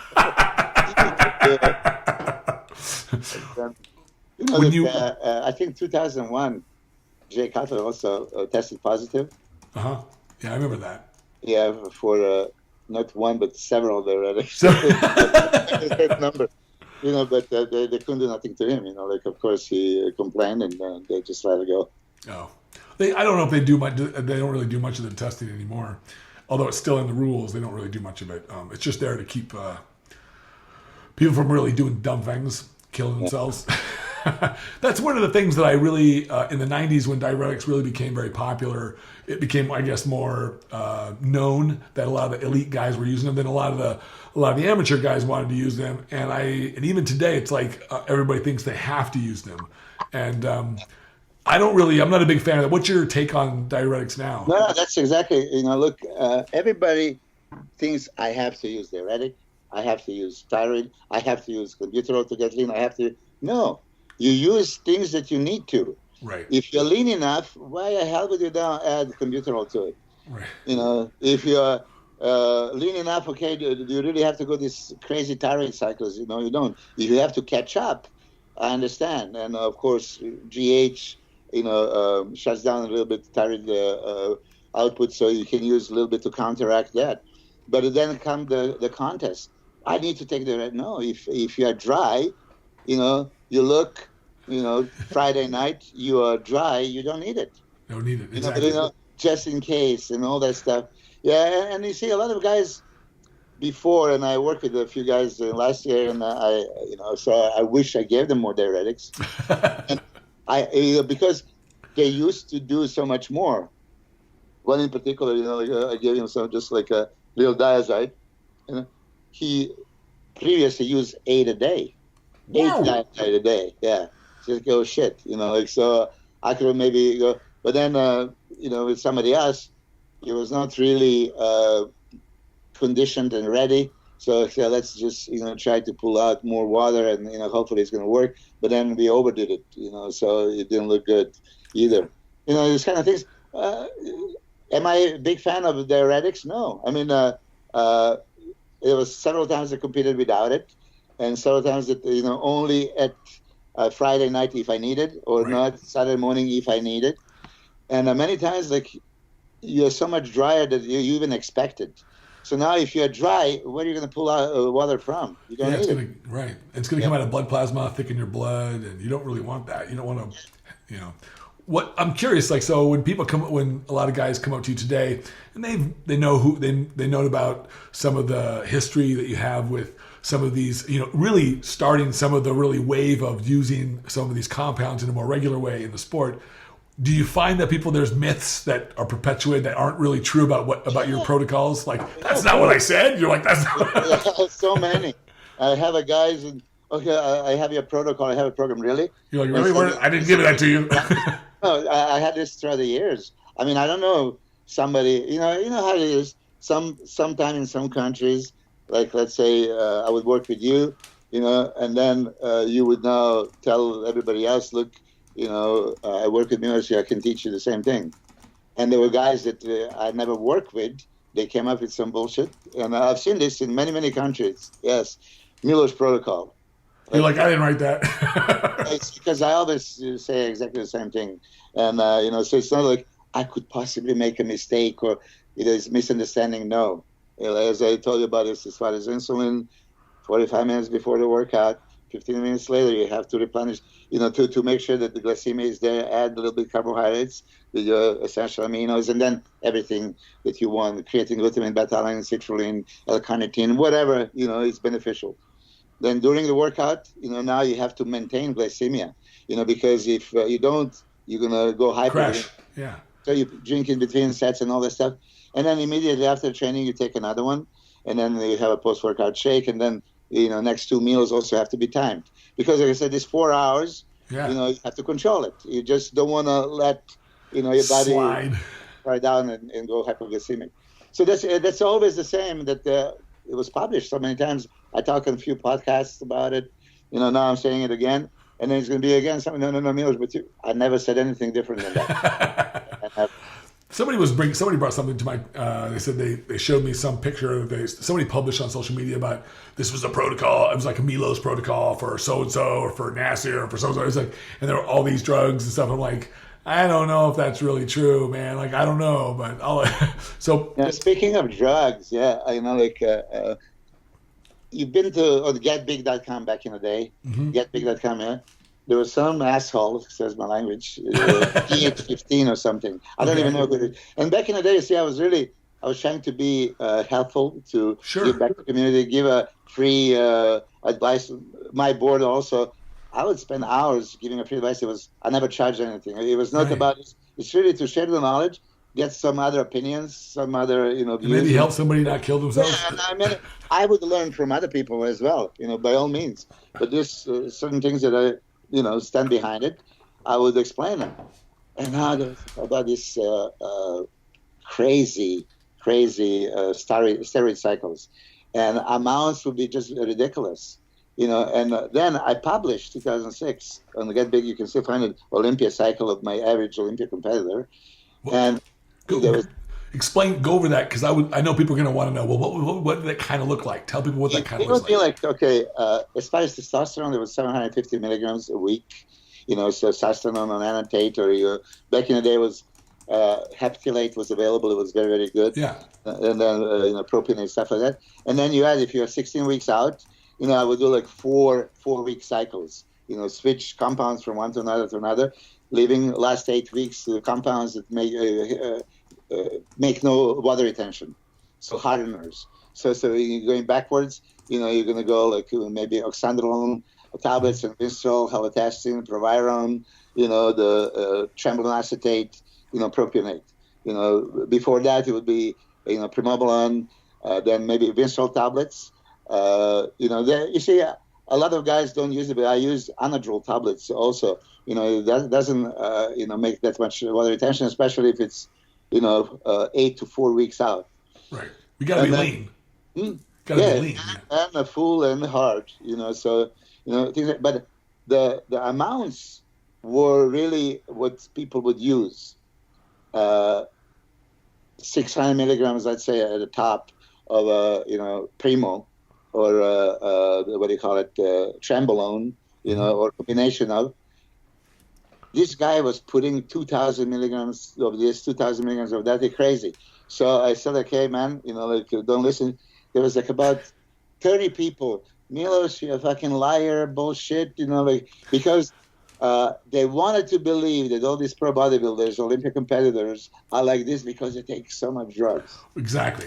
And it was exactly the opposite. I had I mentioned something like Troy Abs. It was doing like baby cycles, he was afraid of it. Johnny Jackson also, ridiculous, almost nothing. You see his size, you would think oh my God, he would take half of what I would have done. I was thinking 1/4 of some of the other guys. So drug dealers back in the day, of course, to sell more products, would put the dosages so high and make them believe, and that's where the all this trouble became not steroid use but abuse. Because now I'm going to have a platform to say this. I said this in my country, in front of people on TV and everything else. Anabolic steroids are not destructive drugs. No. They're constructive, right? Anabolism is constructive metabolism. Mm-hmm. So they're medicaments, not drugs, with the exact purpose, what? To counteract catabolic activity of catabolic patient, regardless if you're a burn victim or muscle wasting disease, HIV, anything. So when you're dying, you're weak, you're old, and they revive you, right? Oh, increase protein synthesis, prevent degradation, make you feel, sense of well-being, aggressive, sexual, and all that stuff. All the other benefits that come with it. Like, so what is bad? Abuse is bad. Correct usage is actually healthy. And I've seen many guys that they increase their, health parameters by using, low dosages of anabolic steroids. So why? It's unethical. Okay, yeah, I agree with this. Whoever uses is superior to somebody that is not using it. So that's why it's doping. Even though 30 years ago, when you would read about steroids, even doctors would say they don't increase performance. They're not, it's just bad. Don't use it. But yeah, it's doping because you are bigger, better, stronger, faster. It is. Now, speaking of that, I don't know if you know that fact. In 2000, I was part of a Project World Record with Victor Conti. You can Google. Oh, I know Victor Conti. Yeah, I know who he is. Myself, Trevor Graham, Charlie Francis, and Tim Montgomery. We were working on a Project World Record, fastest man alive. Okay. And Tim Montgomery broke the record in a matter of 9 months. So back in that day, also when I met Charlie Francis, who was unbelievable expert in field of track and field, running. He was Ben Johnson's coach back in the day. Uh-huh. So he was telling me that 9 out of 10 Olympic medalists are doped. Like, no, come on, you don't want to believe this, right? It's just like, yeah, you can beat the test. And you can beat the test if you're smart enough and you have good doctors behind you. There's a way, and I knew the way back in the day, and we proved it. So all the clear tetrahydrogesterone was never made before. You cannot find a metabolite. Anybody, you can find it. You can be tested any times. So that's what we did. The guys were tested at UCLA lab, and everybody was passing. But now, when they actually got the sample of a clear, they found metabolite. Then when they retested, everybody tested positive. But even nowadays, I'm a big UFC fan, and constantly you see, this guy, that guy popping on, shit. And I said my opinion many times before, which I'm going to be scrutinized as Milos, you're such a bad, you're promoting bodybuilders that they're training so hard, fighters, training 3 times a day, you're getting beat up as they age. I would see ethical if you allow them to use, but maybe measure the levels. So let them use, because they have some hormone replacement therapy, testosterone, like Vitor Belfort or some other guys, right? No, but they have a wears and tears. They are constantly being beat up and injured and all this stuff. And this would prevent. Now, yeah, it's unethical, asshole, why you talk like this? Because most of them are just finding the way to pass the test anyway. Right. I mean, I don't know, Joe Rogan in his podcast, sometimes talk about it, and he's so involved in a sport of MMA, right? I don't know his opinion, but I would also, recommend, find reasonable dosage, medically approved. The doctors will say, okay, you can be on certain level, and then nobody has to hide it. I think that's a good. I think that's a good idea. I think he would actually probably agree with you, because I know he's on TRT and he promotes it for health. It improved his life, and I think you're right. I think if you can establish this range of like, hey, look, this is a good range for athletes to be in. It's healthy. It keeps them their bodies repairing themselves. And what you don't want is what has happened in like professional football and some other sports, where they get out of the sport and then years later they're crippled. they're like they can't. Their bodies are just destroyed because of the Body is sport. not designed for this, really. I mean, professional football players, professional bodybuilders. I mean, really, I'm 55 now. You know, my joints, like my knees are destroyed, my lower back, Are shoulders. you able to squat still? I do squat just because my training partner needs to squat. So I did, but I hate it really. Even nowadays, I do more, super slow, heavy hack squats and leg presses. But we incorporate as a giant set. Like I would do like leg extensions, pre-exhaust, go into the squats immediately, and then go to the very heavy hack squats, and then finish with a leg press. These kind of things. So I don't do just super heavy squats because I wouldn't be able to handle it, not my knees and my lower back. But when you make it as a component of the giant set, then. So what's your? So I get this question asked a lot. I have my own philosophies. It's based on my own understanding of biology. But what's your philosophy on training in terms of training for size? When somebody wants to grow tissue, like what's your training philosophy? So maximal hypertrophy. That's why we're in the gym, right? When we come to the gym, our goal is to have maximal results, right? So what stimulates the muscle growth? You have a fast twitch, slow twitch fiber, and then theory, right? Only, super heavy 6 to 10 reps, right? It would stimulate fast twitch fiber. And then you see the guys, Vince Taylor, I've seen, many pro bodybuilders that did very light and they had a tremendous amount of size. Benaziza back in the day, he never did anything less than 15 reps. Yes. So massive. So you have a mechanical tension, you have the different aspects of hypertrophy. I would combine them all in one. So I would do something super heavy, so heavy duty. Yeah, but I would prepare first. You don't go into like Dorian Yates, Mike Mander style, one set all out. It's injury waiting to happen. So, when you go in, I would usually, pick the move. I would do a slow concentric, slow eccentric, slow concentric. Then you add weight, you can go slow, slow. And then on the third set, slow explosive, and then explosive all out.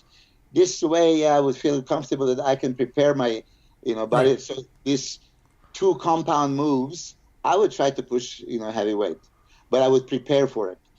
Back in the day, I did train with Dorian because really back in 95, I didn't believe that this is how he trained.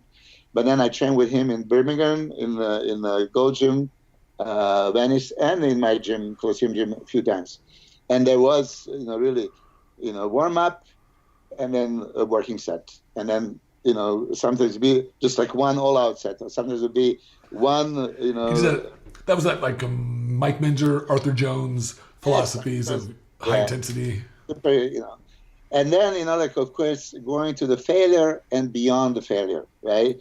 So this is what, would, cause a new growth. You have micro tears of muscle fibers, and now your body wants to replenish all these immune responses. But Lee Haney, one of the guys I very respect, would always say, stimulate, don't annihilate. Yeah. Neil Pearl would say, why would you ever go to failure? Why fail in anything, right? And stuff like that. So, and then I've seen many, many guys, throughout the last 30 years, they really never went to failure. And they never went super heavy. And, so for me, why do I do giant sets? After heavy duty compound move, heavy stimulation, I would now, have a different angle, different tempo, different grip, different stance, different, whatever, and, anything that you can reach all the muscle fibers of the muscle group that you're stimulating.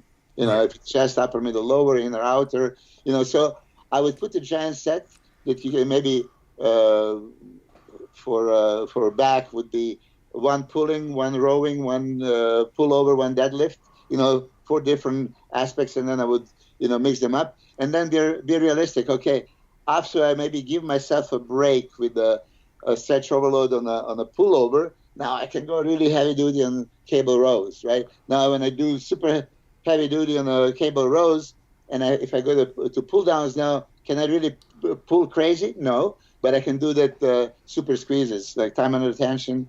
I would, make sure that that peak contraction is held for a few seconds. So you have a different type of simulation. Mm-hmm. So you have that metabolic buildup, also volumization, especially I train always with pre-intra-workout and post-workout supplementation. I don't know if you're aware of this.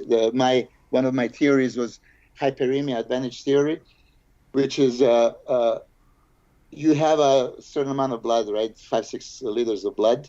And it's not right now, as you're talking on this interview, maybe 10% is in your muscle.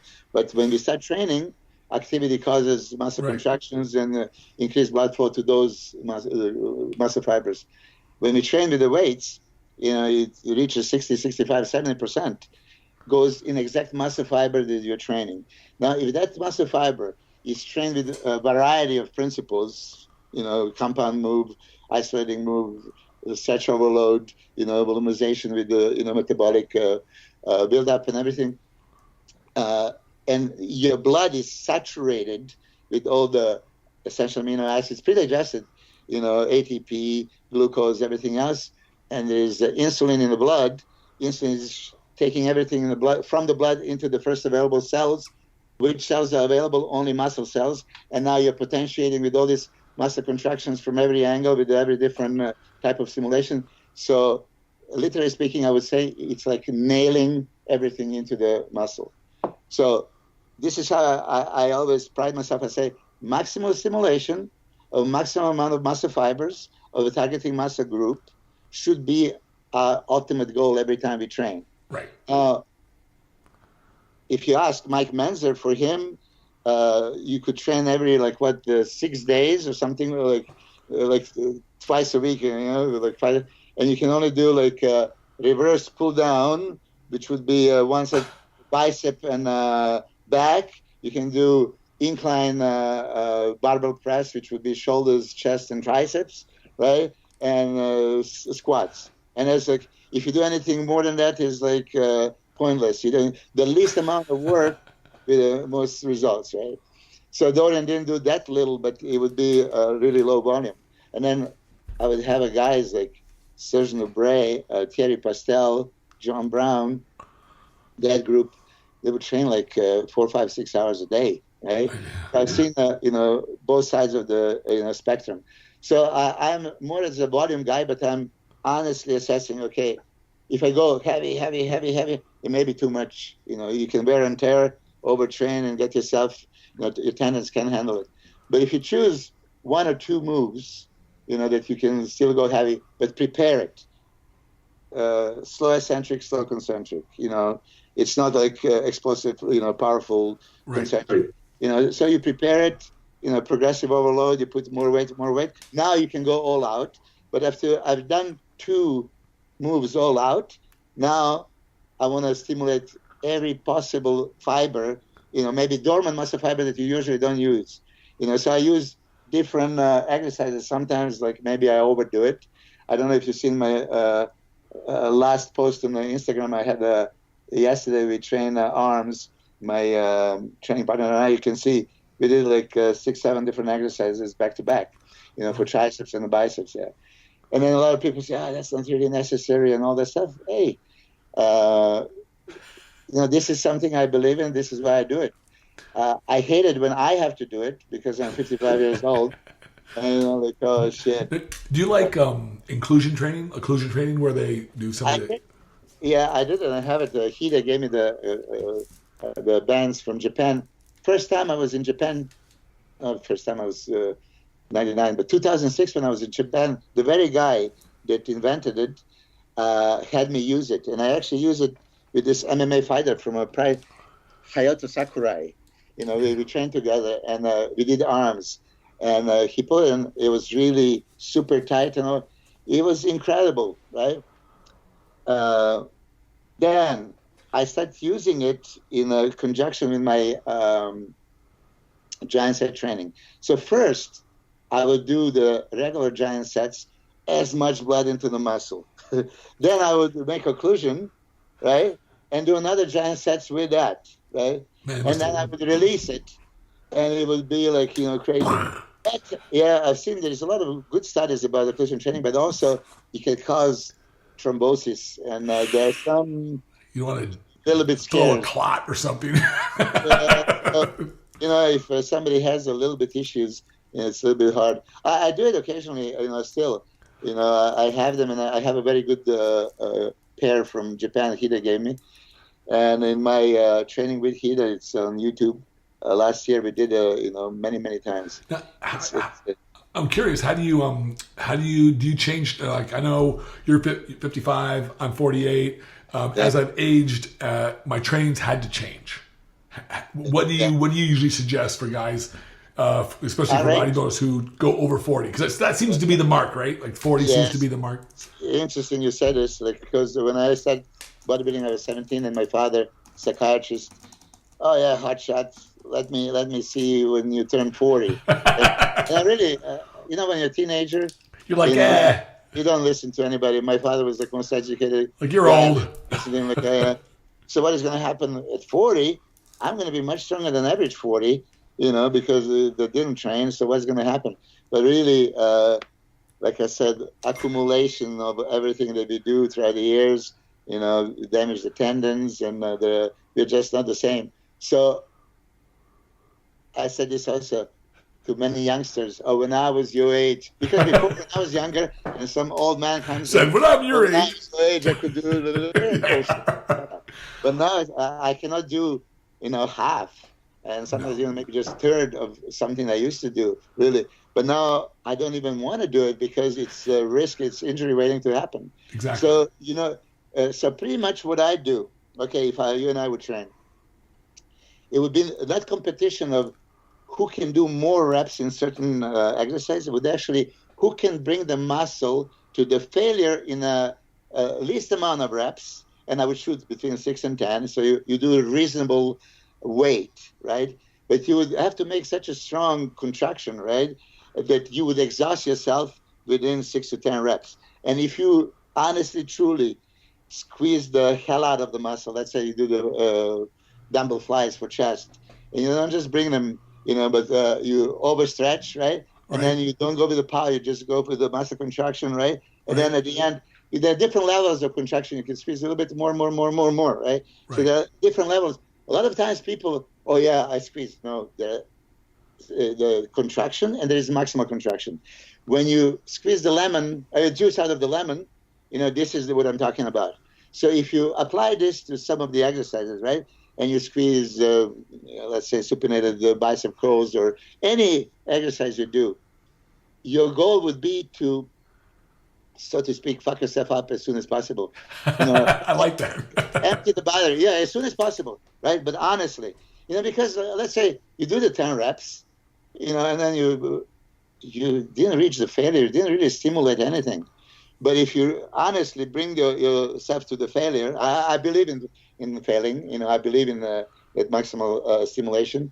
But you can now do it with much lesser weight, with prolonged time under tension, and a maximal tension. So that's what I've been doing for guys over 40. And you save it, and you don't risk as much injury. No, yeah. That's what I like.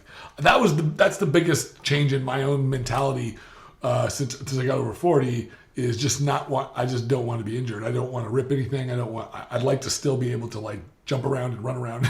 Well, obviously, I mean, I did had a rough years back in 2011. A lot of people know there was an internet, right? I, pretty much ended up in jail and lost everything and all that stuff, which, it's not even, but at that time, I completely stopped training and I was sabotaging myself. I ate, absolutely the opposite of what I was supposed to, really. It's like, that must have been a big ego hit. Like it's hard on the body, the psyche, the ego. Like you see yourself one way and then you see yourself literally falling apart. And then I said, okay, start feeling that self-pity and all that shit, move on. And then one of the things that I needed to do is get your body back, what excuse do you have, so that's why, of course, I started and, when you have that warrior mentality, then you get injured. Right. So now you have to be wiser. So, train smarter, not harder. It's still very hard, but it's a different kind of hard. I'd rather have a stronger contraction than put more pounds. Absolutely, yeah. Recruit more fiber and have a better contraction, stronger contraction. Get more out of the work that you're doing. Right. Yeah. That's essentially it. Who else was in today's world, bodybuilding, contemporary bodybuilding world? When you look at, I wanted to ask you this question about who you felt like. What do you when I look at guys like? Well, let's just pick a guy for example, like Big Ramy. Big Ramy, and this guy has had so much. He's been touted so much over the last several years. He's super huge. He's got good. He's got very nice proportions. But from your perspective? You haven't worked with him yet, I don't think, right? Or have you? With him? No. So what would you, if you had the opportunity to work with him, what would you think, what do you assess his issues to be? Because he should be doing, they say he should be Mr. Olympia or could be Mr. Olympia. What do you think his issues are, and how would you work with him? So here it is. I mean, Ronnie, right? Ronnie was, starting with Dorian. Dorian was enormous. Right. I mean, even Lee Haney at the time, he was also winning because he was the biggest. Right? He had a symmetry, proportion, and everything. Then come Dorian, and he was winning also exclusively because of his size. And then here comes Ronnie and even Jay Cutler, right? Tremendous size. Now, when Ronnie came, winning the amateur Mr. Olympia and then becoming a pro, and he won the first show, that was New York Pro, right? Right. You can see that crazy potential because he actually has a very small waist and flat abs. So there is what we talked about in the beginning. He has that crazy V taper, but he has more of it because he's wider than anybody else and has so much more rounder, thicker muscle. He doesn't have a quality of, let's say, William Boniak, right? It doesn't have that striated look. So I said that even 2 years ago at the 2017 Olympia when he was expected to possibly win. And he placed second to Phil Heath. I said that if I would be his coach, I would just go for a crazy conditioning and get this aesthetically, pleasing, crazy muscle mass. So you already have a muscle mass, aesthetically pleasing, right? Now condition it, which means try to get fibers upon fibers and all that stuff. And I still believe it's about the way you train. Joe Weider, back in the day, he had this isotension. Right.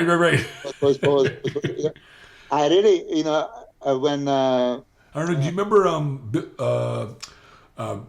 Bruce Lee had that isotension stuff too, where he would do opposing muscles, he did, and he swore he built his physique on this type of training. Yeah, Bruce Lee's one of my idols. I love Bruce Lee. Yeah, me too.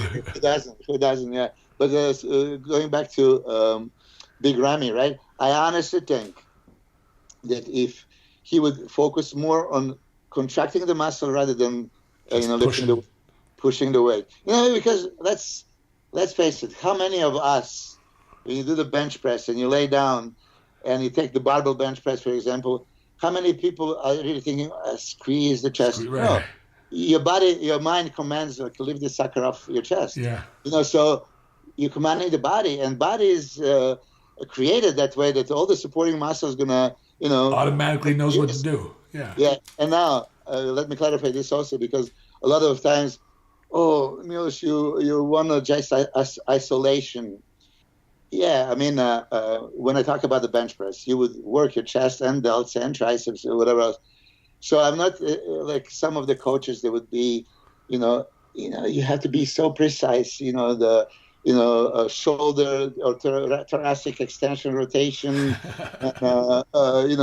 depression and, whatever, retraction, so just think, no. Because if you think too much of just this, you sometimes can't pull any weight. So I would allow you go through your movement, okay? So what if you use a little bit supporting muscle group? So what? If I can isolate my chest and move 300 pounds with a little bit help of my, delts and triceps, doesn't matter. But I would make that crazy muscle contractions at the end. And I would go super slow, eccentric, have that maximal lengthening and then maximal shortening. Even though I'm using a little bit supporting muscle groups, I think I accomplish more than if I just try to isolate, don't even use anything else, because it's like so robotic move then. It is like you think of too many things, you don't think of the muscle really. It's like I've seen that happen because a lot of coaches now, they go to exercise physiology classes and kinesiology, and now they know exactly perfect angle or perfect. But then they don't use the muscle. You squeeze, but that contraction that you achieve at the end, it's far lesser than if you move it a little bit with a supporting muscle group, lift it. Let's say, do you think that Ronnie Coleman ever went for isolation of any particular muscle? Or, I don't think he needed to. Lift the fucking weight, okay? Mind muscle connection needs to be there. Feel it. But if you're gonna try to isolate and then diminish the effect of exercise, it doesn't make sense. So use a little bit supporting muscle groups, no big deal, but feel the muscle, primary mover.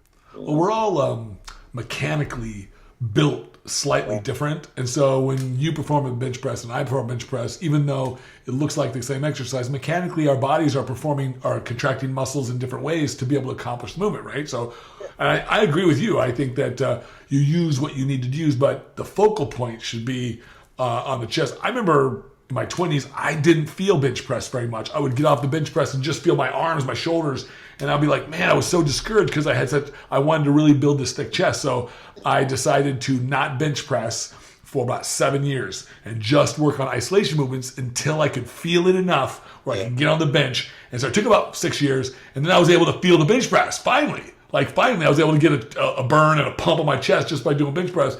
But that's the sort of the tactic that I took to do that, was to really start to connect with my muscles, and that was the only way I could do it. Yeah, you see a lot of guys come to me and say, there was a guy, like, I can never feel my quads. Like, what? I'll make you feel it in 5 seconds, right? I cannot feel this, I cannot feel it. And there was a couple of guys also that can never feel the chest. Right. So they just push. I say, you empty your mind. Now you're not lifting. Now you're squeezing. Visualize the muscle fibers, stretching, anatomic chart, and then squeezing. But don't just squeeze. Squeeze maximally, right? And I would, let's say, dumbbell flies would be a perfect example, for doing this. But incline Smith machine press, okay?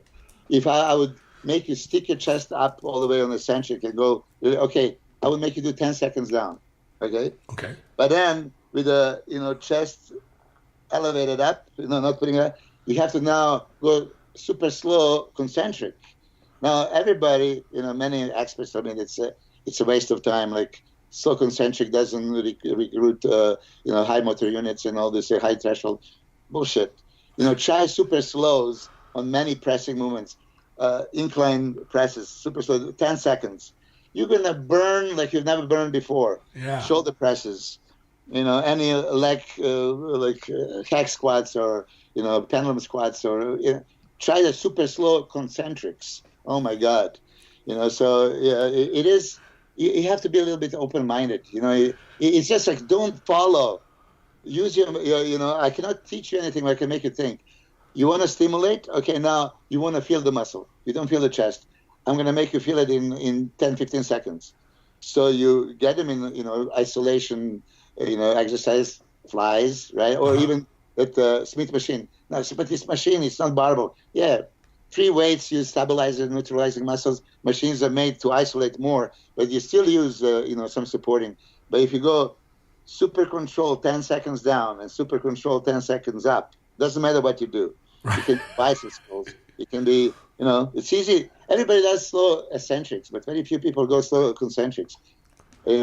For us older guys, I think it's perfect. Oh, that's perfect. Yeah. Oh my God, burns the MF. Yeah. So every muscle can be felt. That's why whichever muscle you would, like back muscles, it's behind your back, so you don't see it. Can't see it. Yeah, don't see it. But there are specific ways. It's kind of funny you mention that, because in my career, and I know I work with a lot of people too over the years, and everyone's got their own. They feel muscles differently, right? Like some people, they can easily feel one muscle group, and other muscle groups is really difficult. I was always able to really, really feel my shoulders and my back easy. Like I would just get crazy pumps, and as I've gotten older, it's harder. It's like, I don't know, like blood flow's not as good or something, man. Like, so that's why I turn to these sort of super slow, constant tension kind of modalities, because, man, they really work. And they emulate that same feeling. But I still can't get the crazy pumps I used to get with my 20s and 30s. But man, I would love to get that back. Where Use insulin. they got to make a drug for that. Who do you see today? Like, what kind of people who do you see today that you would love to see do better? And what would your comments be? Well, I was delighted that Sean Roden won last year. I was delighted. Yeah, there are so many guys that are exceptionally good. I mean, you see, this is how I see it. When good guys are competing, somebody has to be first and somebody has to be last. Absolutely. Back in 1997, Dorian won, Nasser was second. Nasser should have won that show, if you ask me. Ronnie Coleman was 9th. I was 10th. And there was like 3 more guys. There was Mike Matarazzo, Mike Francois, and Charles Claremont. Everybody phenomenal, but somebody has to be last. Right? So nowadays, also, very encouraged with the Arnold Classic. They gave Luke Sando top 3. He deserved it. They gave it to him. So I hope they're going to do the same at Olympia, that anybody that make it to Olympia, you're going to actually give a good look. Rolly Winkler, okay, you are the judge, but you said, like, structurally, maybe you don't think he's that perfect. I actually think that the upper body with this crazy V taper, he's so fucking impressive. Crazy arms, crazy triceps, funny. chest, super impressive, yeah. Super impressive. Legs, yeah, I would agree. He doesn't have that sweep. And what I noticed, when he contracts correctly and then makes separation, he can maybe get away with it.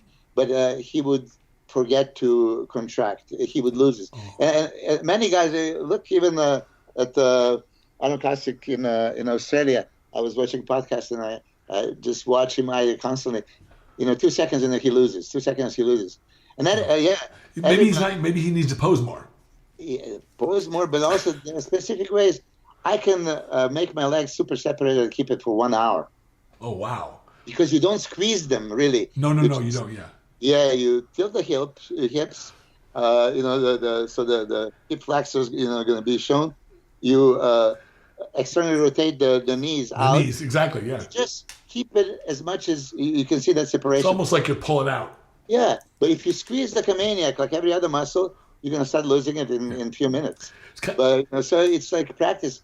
You should practice, 10 seconds, 12, 15, 20 seconds to keep every pose, regularly. Coming at Olympia, I mean, back in the days, that's what we were doing in a Colosseum gym, Flex, Sean, myself. You do the mandatories 10 seconds each, and then 15 seconds each, and then 20 seconds each.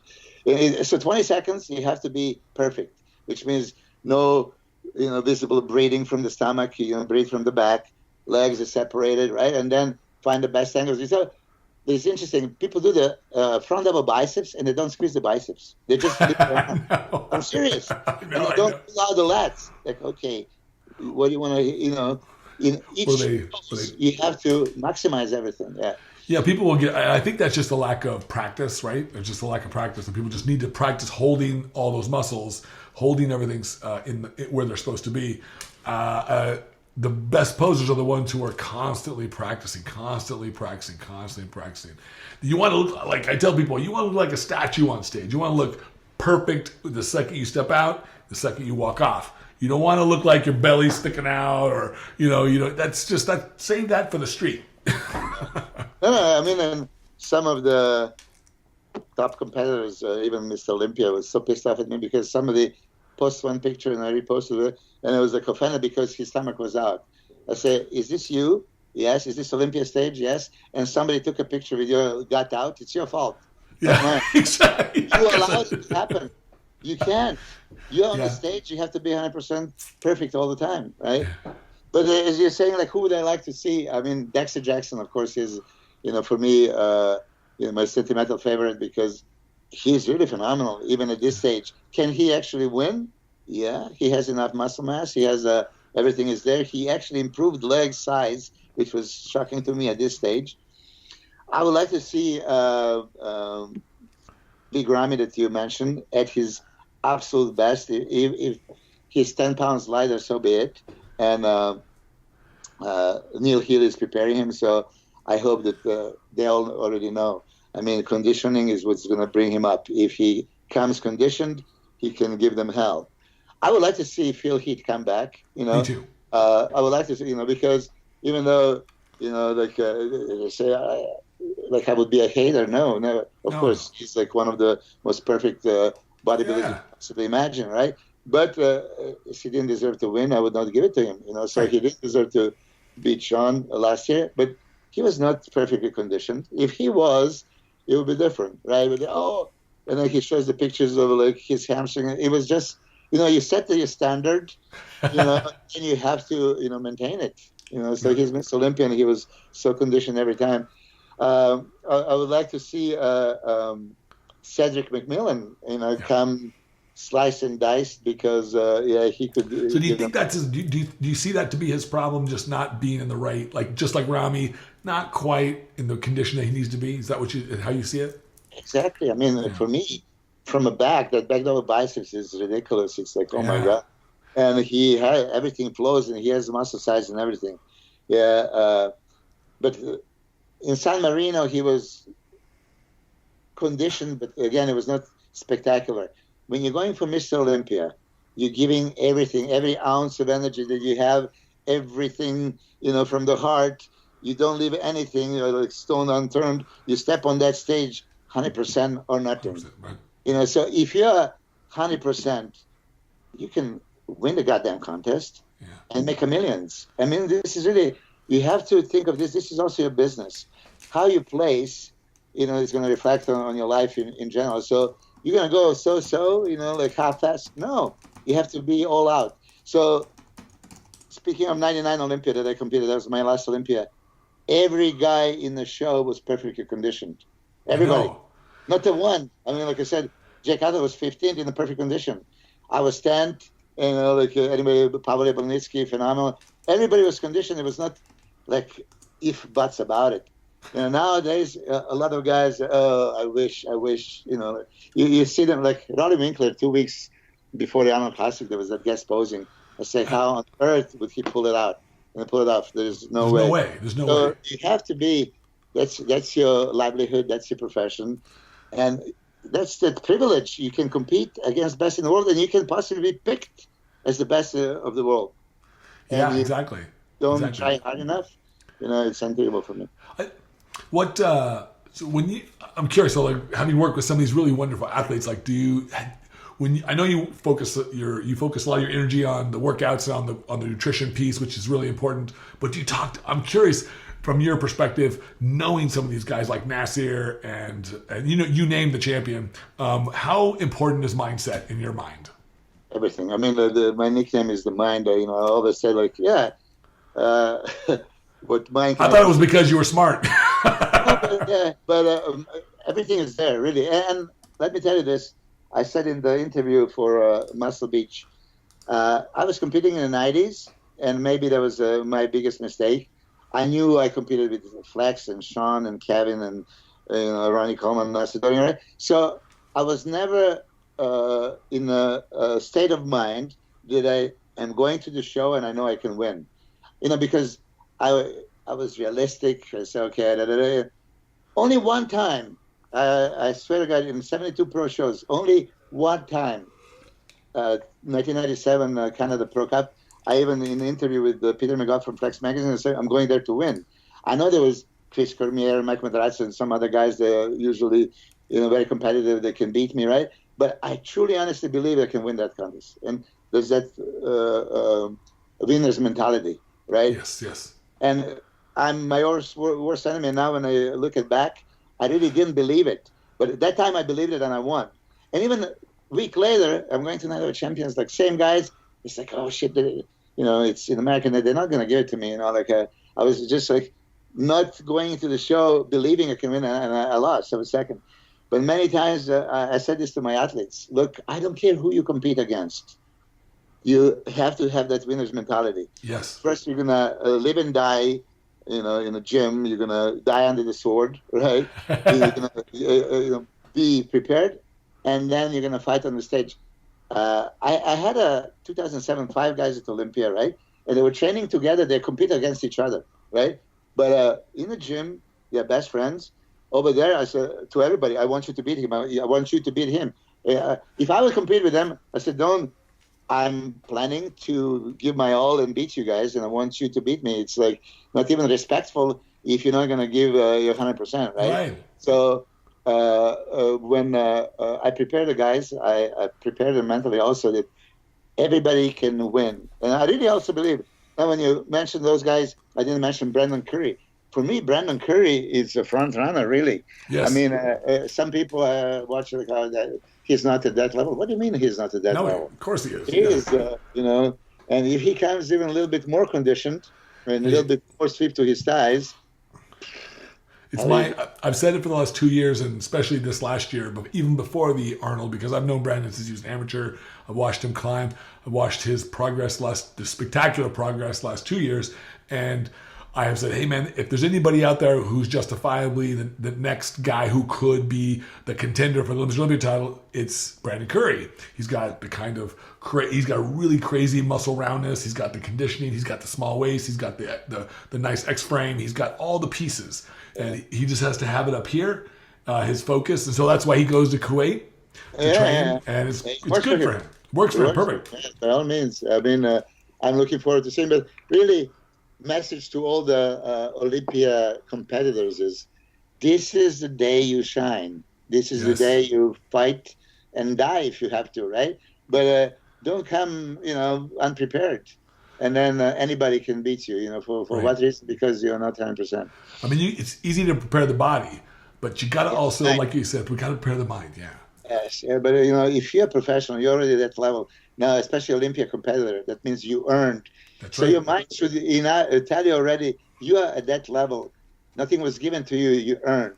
Now I'm going to go against the best of the world. Okay, I like my chances. I'm not going to say I'm going to beat you, but I would say to everybody, believe in yourself. And the best commentary I was when Forrest Griffin was fighting Shogun Rua back in the day, and Shogun Rua was like such a favorite. And there was Forrest Griffin interview. He says, "I like my chances." Like, wow, that really stuck me since then. This is my favorite saying. Like the chances. Yes, that's good. I like that. Yeah, I like that. Nothing arrogant, but confident and believing. It's almost like you can sense he knows something. But, I'm not going to go there and hand my ass at you. Well, I compete just to concede. So you're gonna. Right. I have no chance, and that's what I was doing. I was going into a show with Flex Wheeler, Kevin, and all those guys, knowing I cannot beat them. Right. Really, if I'm honest to myself, then that's the truth. I knew I can beat. So, but. Every year when I go to the Mr. Olympia, or even when I see any pro show, but especially Mr. Olympia, when they have the press conference and they ask, and of course Bob's asking everybody what they think their chances are, and I hate it when I hear this. I'm going to go out there and do the best that I can. I'm just going to do it. I'm like, man, I hope you're going to do the best. I hope you're not going to go out there and do the worst that you can. It's like, I want to hear you say, I'm going to go out there and I'm going to kick some ass. I'm going to go out there. I'm going to do not just the best I can. The best I can is going to be better than everybody else. I want to hear them really, really say what they really want. Yeah. Well, as a lot of people don't like arrogance. And I don't like arrogant people really. And sometimes, stating something can make you look arrogant. But sure. Confidence, like I said, is sexy. If you're just confident, and show that. I've told people this, that, hey, look. Confidence sounds like arrogance to an insecure person. If you're an insecure, that confident guy or gal is going to sound pretty arrogant. But if you're not, if you know what you know, if you're just stating what you think you know what you know, then it's just what you know, and it's so it's a statement of who you are. It's okay. I'm all for it. Nobody else has to agree with you, but. So that leads me to the business of bodybuilding. If you could, when you look back at your career and you look looking forward as well, like, would you? How do you see the business of bodybuilding? And did you feel like you could have done some different things differently, or do you advise people when you work with them, some of the athletes, because it's a business? The matter of fact is, I'm not a very good businessman because let me put this way. I am really a pioneer of intra-workout. Yes. Supplementation. Now, just imagine how many thousands of companies around the world are selling intra-workout supplements because based on your stuff. My theory, yeah. Did I make the money? I don't know. So, from that aspect, there's a huge thing that I didn't capitalize on. I was also owner of the Flex magazine, the official gym. Coliseum Gym was, my gym. That all the guys were coming into my gym, right? Right. And taking pictures for Flex for 6 years. Kevin, Jay, Ronnie, Phil, everybody, So I had a website and a bulletin board, and I had the opportunity to take pictures and like social media now. I mean, what I had back then, if I developed it, oh my God, it would be like best in the world in a top condition, coming to my gym that I could take 1 million pictures every day, little interviews and all awesome. that stuff. It would be huge, yeah. So I didn't capitalize on that either. You have to have that business sense, and I would say I was raised in a academic family, socialistic country. Yeah. Money was not so important. Materialistic things were not so important. So I never had that mindset that, I need to capitalize. So, I'm happy where I am now. Good. Unfortunately, 2011, I had much more, and then, things happened in life, and I lost everything. So, but you can't look at the past. So, just to answer your question, as you already asked, because a lot of people don't know, if I would be in your position, I would make so much greater business. Okay. Well, there's still, man, game's not over yet, right? Game's not over yet. If you're content and happy, that's all that matters. Absolutely. I'm a big believer in that. Everybody that knows me knows. I mean, I write about it. I even went to seminary for graduate school, studied theology and ethics, and got degrees in philosophy. And I'm a really big believer that the whole purpose of all this stuff that we do is joy. If you're not having fun, if it's not fun for you, if it's not exciting, if it doesn't add wonderful feelings to your life, then don't do it, right? I've seen an Arnold interview, and he says, in percentage, 74% of Americans hate their jobs. I know, that's horrible, right? So if you do what you love, you don't really have a job, and you can enjoy it. So exactly. I'm passionate about sport, and I realize I have to be in it for the rest of my life. Well, I'm really happy that you're in it, because you inspired me in the 90s, and I learned a lot from you just from reading the things that you put out there, and now I have an opportunity to be a friend and talk to you, and it's wonderful. Now I always end my show, or at least I'm trying to end my show now, with a couple of questions that I ask everybody that's kind of the same. So I'll ask you these questions. I started last night with Guy Cisternino, and so the first question is, in your life, as you see it today, what's your biggest challenge? In my life, what is the biggest challenge today? Yeah. As you see yourself today, what are your biggest challenges? Your biggest challenges today? Well, not necessarily in the past, but today. Yeah, life is challenging, itself, right? But okay. This is a little tricky question that I didn't used to, so let me just try to compose. Sure. No, because challenges in life lead you to some great success, right? But it's how much you want to challenge yourself. Sure. Now, you're talking about a business challenge. Do I really, want a business challenge and want to create my supplement line again and try to put my heart and soul into it and develop and be internationally known? That's, from business aspect, I'm leading towards this business and online coaching for masses that I was supposed to do long ago. And let me tell you, I prepared pretty much everything, and I lost in my computers that I can't find the files. I don't want to even mention it. But business challenges that. As far as other challenges, I'm very, very content. I was always a go-getter, very impulsive. I do always what I think, do the right thing. Mm-hmm. That's the philosophy that my father always told me. If you always do the right thing. You and Spike Lee. So I don't know if this this answer satisfies. No, it's good. It's good. I guess what I was trying to get at is some people have fears, or they have obstacles that they feel is what they struggle with in their life. That's kind of the root of what I'm asking. That's a challenge. The fear and obstacles are overcome by That's a challenge. I'm challenging all my fears. Okay, that's a good answer. Yeah. Yeah. So the fears, because as you know, if you fear something and you think about it, that's negativity. You are putting yourself down. You are afraid of something, and it's going to reflect. You can. It's just like there's no fear. You can accept. So it's a challenge. If you fear something, and just accept it as a challenge and actually do what you fear the most. Yeah. I did this, many times. But obstacles are just normal. You go through the obstacle. It's there. Okay.